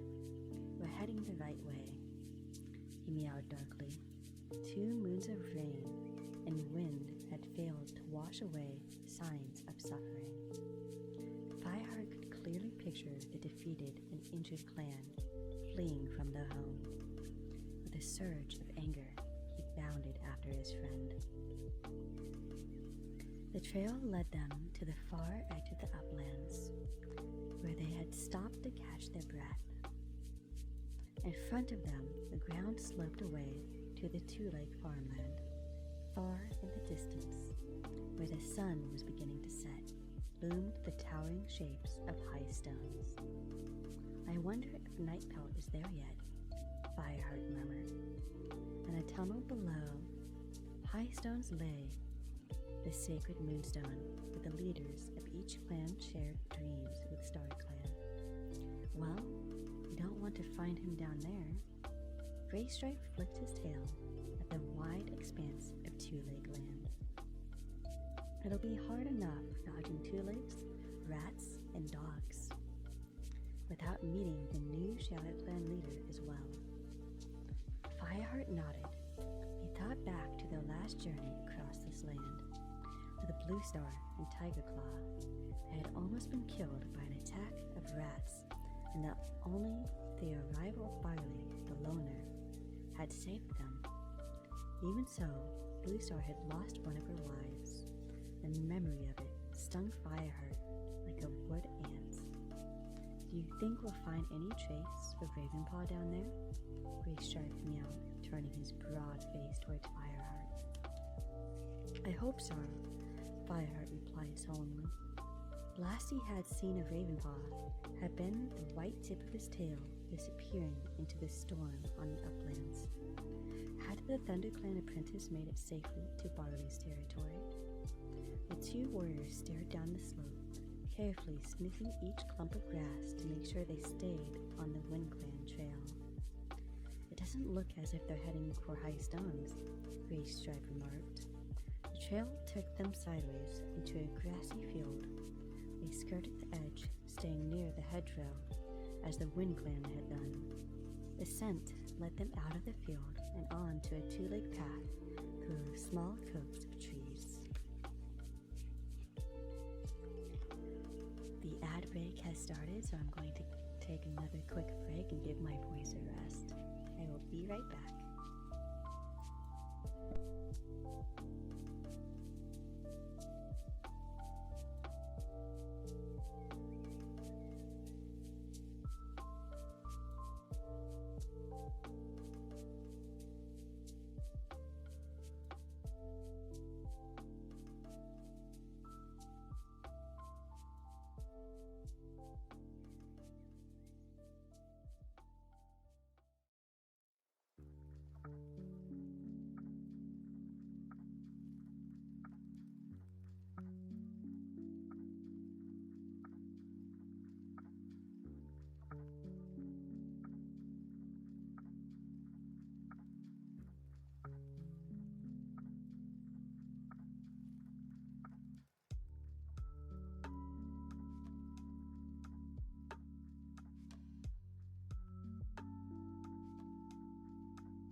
Let's go ahead and start where I left off.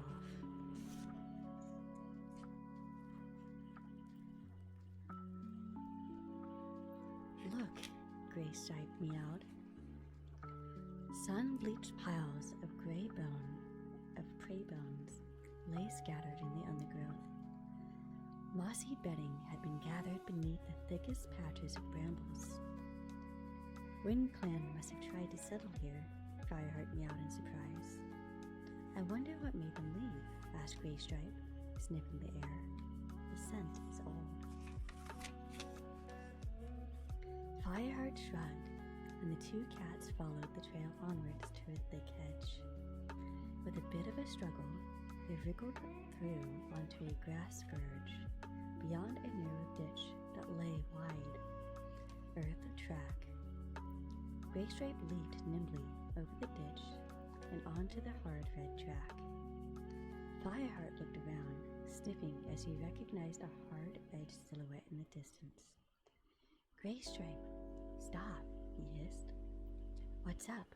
Fireheart pointed with his nose. "Look at that two-leg place over there. We must be near Barley's territory." Graystripe's ears twitched nervously. "That's where those dogs live.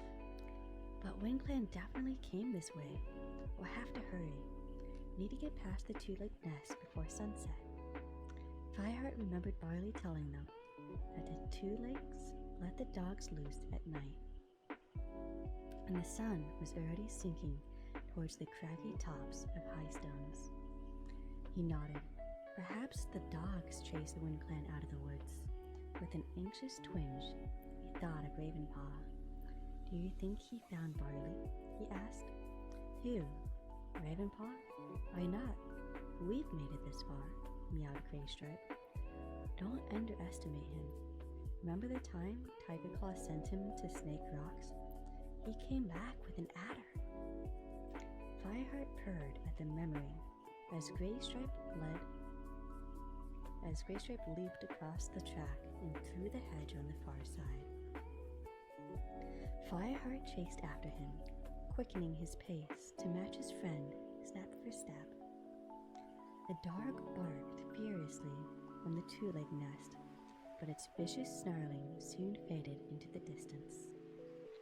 The temperature plunged as the sun set and frost began to form on the grass.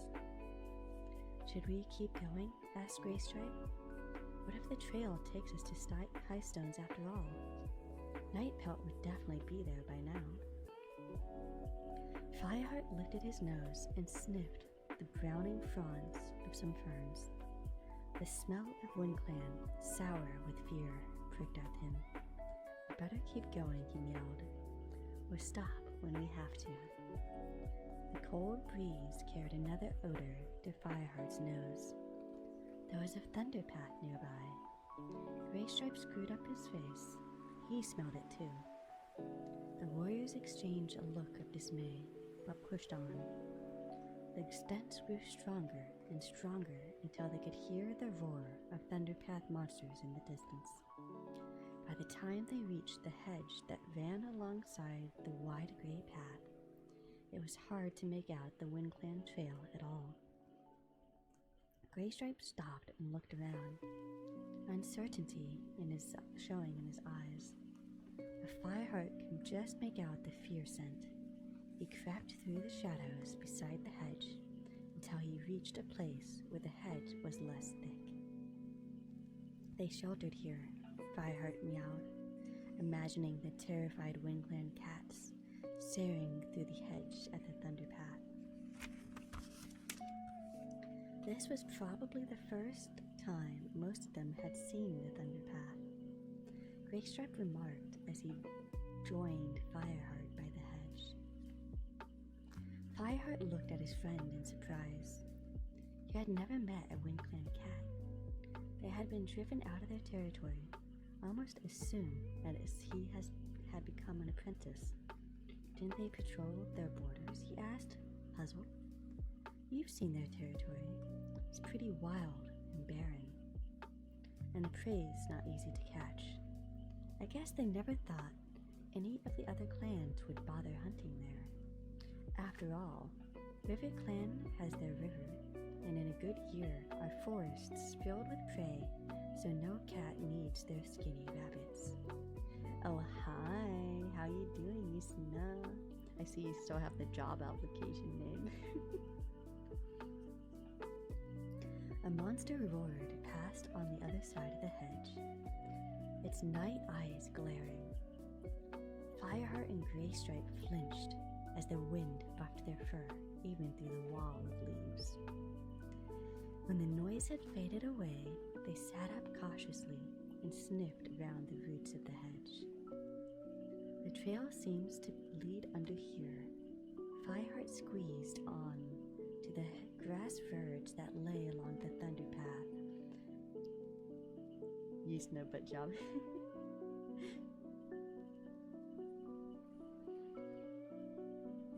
Graystripe scrambled through behind him, but on the other side of the hedge, the scent trail stopped abruptly. They must have either doubled back or crossed the thunder path, Fireheart meowed. You look around here and I'll check out the other side. He fought to keep his voice calm, but exhaustion was making him desperate. Surely they couldn't have lost the trail now, not after coming so far. That is the end of chapter 4.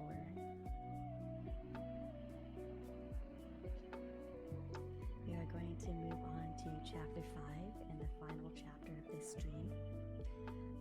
And keep in mind, I will be doing another 5 chapters on next Friday. Fireheart waited until the only sound he could hear was the pounding of blood in his ears. Then he padded to the edge of the thunder path. It stretched ahead of him, wide and foul-smelling, but silent. Fireheart darted out.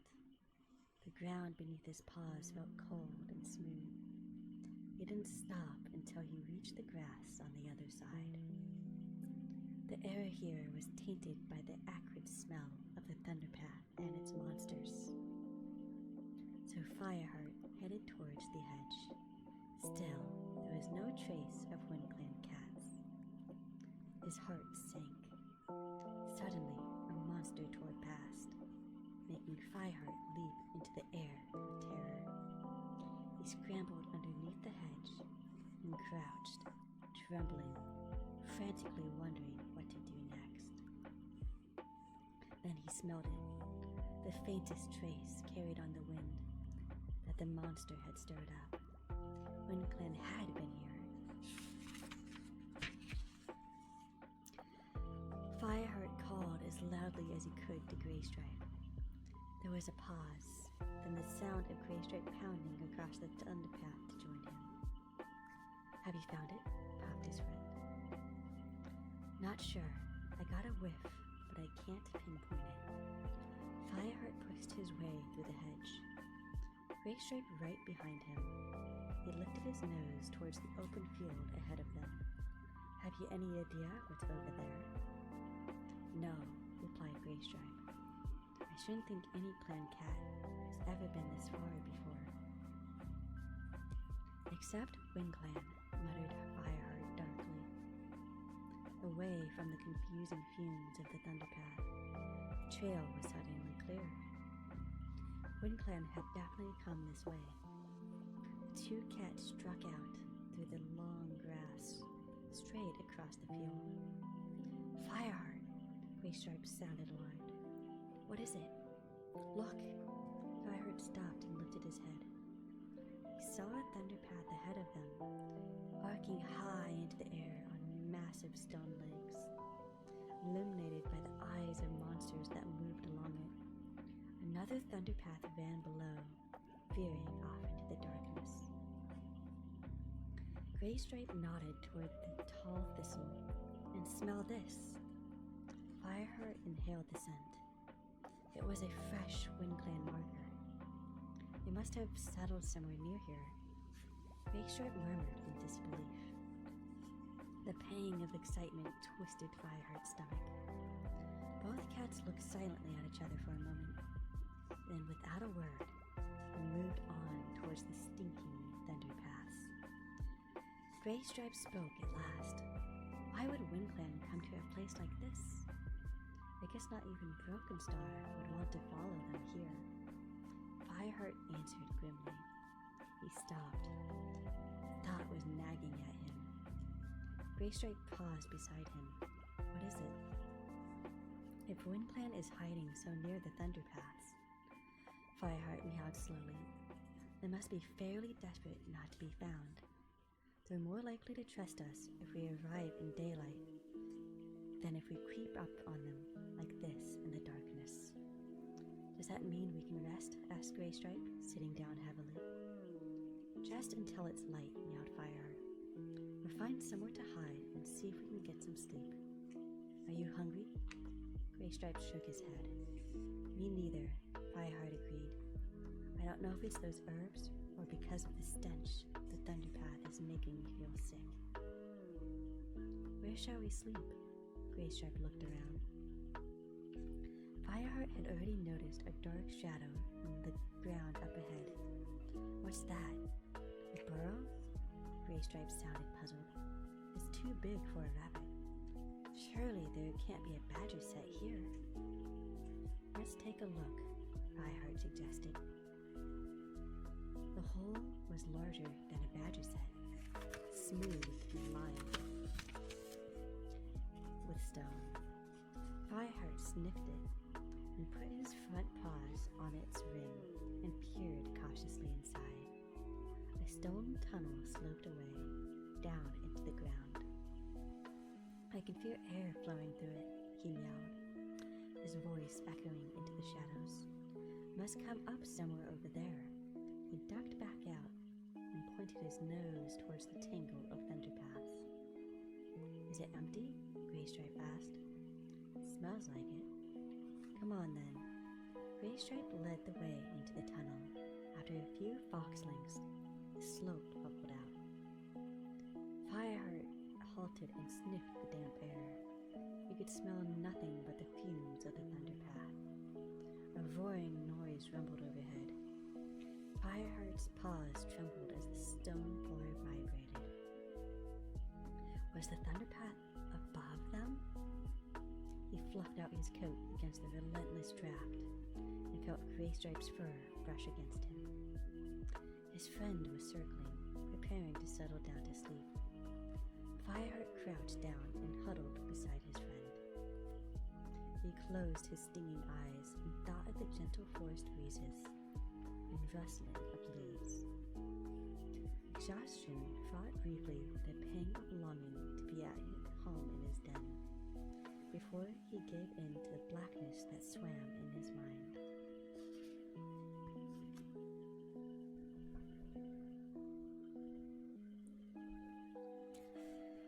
When Fireheart opened his eyes again, the gray light was glowing at the end of the tunnel. Dawn must be near. Fireheart's bones ached from the cold, hard ground. He nudged Graystripe, who grunted. Morning already? Almost, Fireheart answered, getting to his paws. Graystripe stretched and stood up too. I think we should head that way, Fireheart meowed, craning his neck away from the light. I think this tunnel leads right under the Thunderpath. It might take us nearer to the... His voice trailed off. He had no words to describe the tangle of Thunderpaths they had seen last night. Beside him, Graystripe nodded, and together they began to pad wordlessly into the darkness. Before long, Fireheart spotted light ahead of them. They quickened their pace until they were racing up a short, steep slope that led them into a world filled with gray dawn light. They had come up near the edge of a patch of barren, dirty grass. Thunderpaths echoed and closed on its two sides, and another arched overhead. A fire burned in the middle of the grass. A few two-legs lay around it. One of them stretched and rolled over, and another grunted angrily in its sleep. But the noise and the stench from the Thunderpaths didn't seem to wake them. Fireheart watched them warily and froze as something else caught his eyes. Dark outlines flitted back and forth in front of the flames. Cats! Could it be WindClan? Fireheart looked at the fire and the cats, and his mind flooded with the memory of his dream. The noise of the Thunderpath, the sight of the flames, and the cats, and Spotted Leaf's voice murmuring, "Fire will save the clan." A surge of emotion made Fireheart's legs feel weak. Did this mean that ThunderClan's fate was bound up with the fate of WindClan. Fireheart! Fireheart! Graystripe's voice jolted Fireheart back to reality. He breathed deeply to calm himself. He must find Tallstar and speak with him, he meowed. Then you think it is? WindClan asked Graystripe. You smelled their marker. Who else could it be? Fireheart replied. Graystripe looked at him, his eyes shining with triumph. We found them! Fireheart nodded. We didn't point out that finding WindClan was only half their mission. They still had to convince them that it was safe to return home. Graystripe braced himself, ready to leap forwards. Let's go. Hang on, Fireheart warned. You don't want to startle them. Just then, one of the two legs sat up with a jolt and began shouting at the ragged cats around the fire. The noise roused the other two legs, who joined in with rough, angry voices. The WindClan cats scattered, all caution forgotten. Fireheart and Graystripe raced after them. Fireheart could feel his fur prickle with fear as he and Graystripe ran straight towards the fire and the two legs. Every instinct told him to keep away, but he dared not lose sight of the fleeing WindClan cats. One of the two legs staggered to its feet, looming up in front of him. Fireheart skidded, sending up a spray of dust. Something exploded beside him, pelting him with hard edge splinters, but nothing pierced his thick coat. He glanced up backwards, checking for Graystripe, who was relieved to see his friend right beside him, his eyes wide with alarm and his fur standing on end. They charged into the safety of the shadows beneath this soaring thunder path. Ahead, Fireheart watched the WindClan cat stop, close to one of the Thunderpath's great stone legs, and then, one by one, the cats disappeared into the ground. Where did they go? Meowed Graystripe in amazement. Another tunnel? Fireheart suggested. Come on, let's find out. Cautiously, the two friends approached the spot where the WindClan cats had vanished. As they neared, they saw a hole in the earth. Like their resting place on the previous night, the entrance was round and lined with stone, sloping away into utter blackness. Fireheart led the way, all his senses alert for a WindClan patrol. The floor beneath his paws felt wet and slimy, and the sound of trickling water echoed around them. As the tunnel leveled out, Fireheart pricked his ears and opened his mouth. The damp air smelled rank and bitter, worse than the tunnel they had slept in. Here, the Thunderpath fumes mingled with the fear scent of WindClan cats. It was too dark to see anything, but after a few paces, Fireheart's whiskers sensed a turning in the tunnel. Fireheart flicked his tail, touching Graystripe lightly with its tip. He couldn't see his friend in the blackness, but Graystripe must have felt the signal, because he stopped beside Fireheart and together they peered around the corner. Ahead of them, the tunnel was lit by a narrow hole in the ceiling that led to the wasteland above. Fireheart could see many cats huddled together in the gray light. Warriors and elders, queens and kits, all pitifully thin. A cold breeze blew relentlessly through the hole in the roof, stirring the thin fur on the skinny bodies. Fireheart shuddered, for the breeze carried to him the stench of sickness and crow food. Suddenly, the tunnel shook as a monster roared overhead. Graystripe and Fireheart, already tense, jumped, but the WindClan cats didn't react. They simply huddled with half-closed eyes, numb to their surroundings. The noise died away. Fireheart took a deep breath and stepped around the corner, out into the thin light. A gray WindClan Tom spun around, his fur standing on end, as he yowled in alarm to the rest of the clan. one smooth movement, the Wind Clan warriors formed a line across the tunnel in front of the queens and elders, their backs arched, hissing fiercely. With a feeling of dread, Fireheart saw the glint of unsheathed claws and thorn-sharp fangs.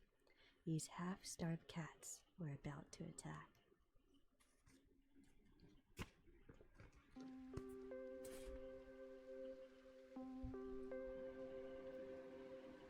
That is the end of chapter 5 and also the last chapter of this stream. I thank you guys for joining me and listening in. And I will go ahead and try and find someone to raid. Let's see who is live right now. Maybe we can find someone. Is there anyone else doing ASMR right now? Let's look.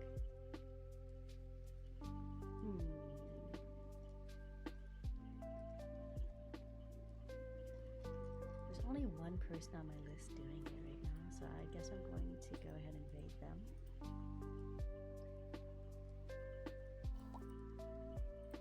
Alright, let's see.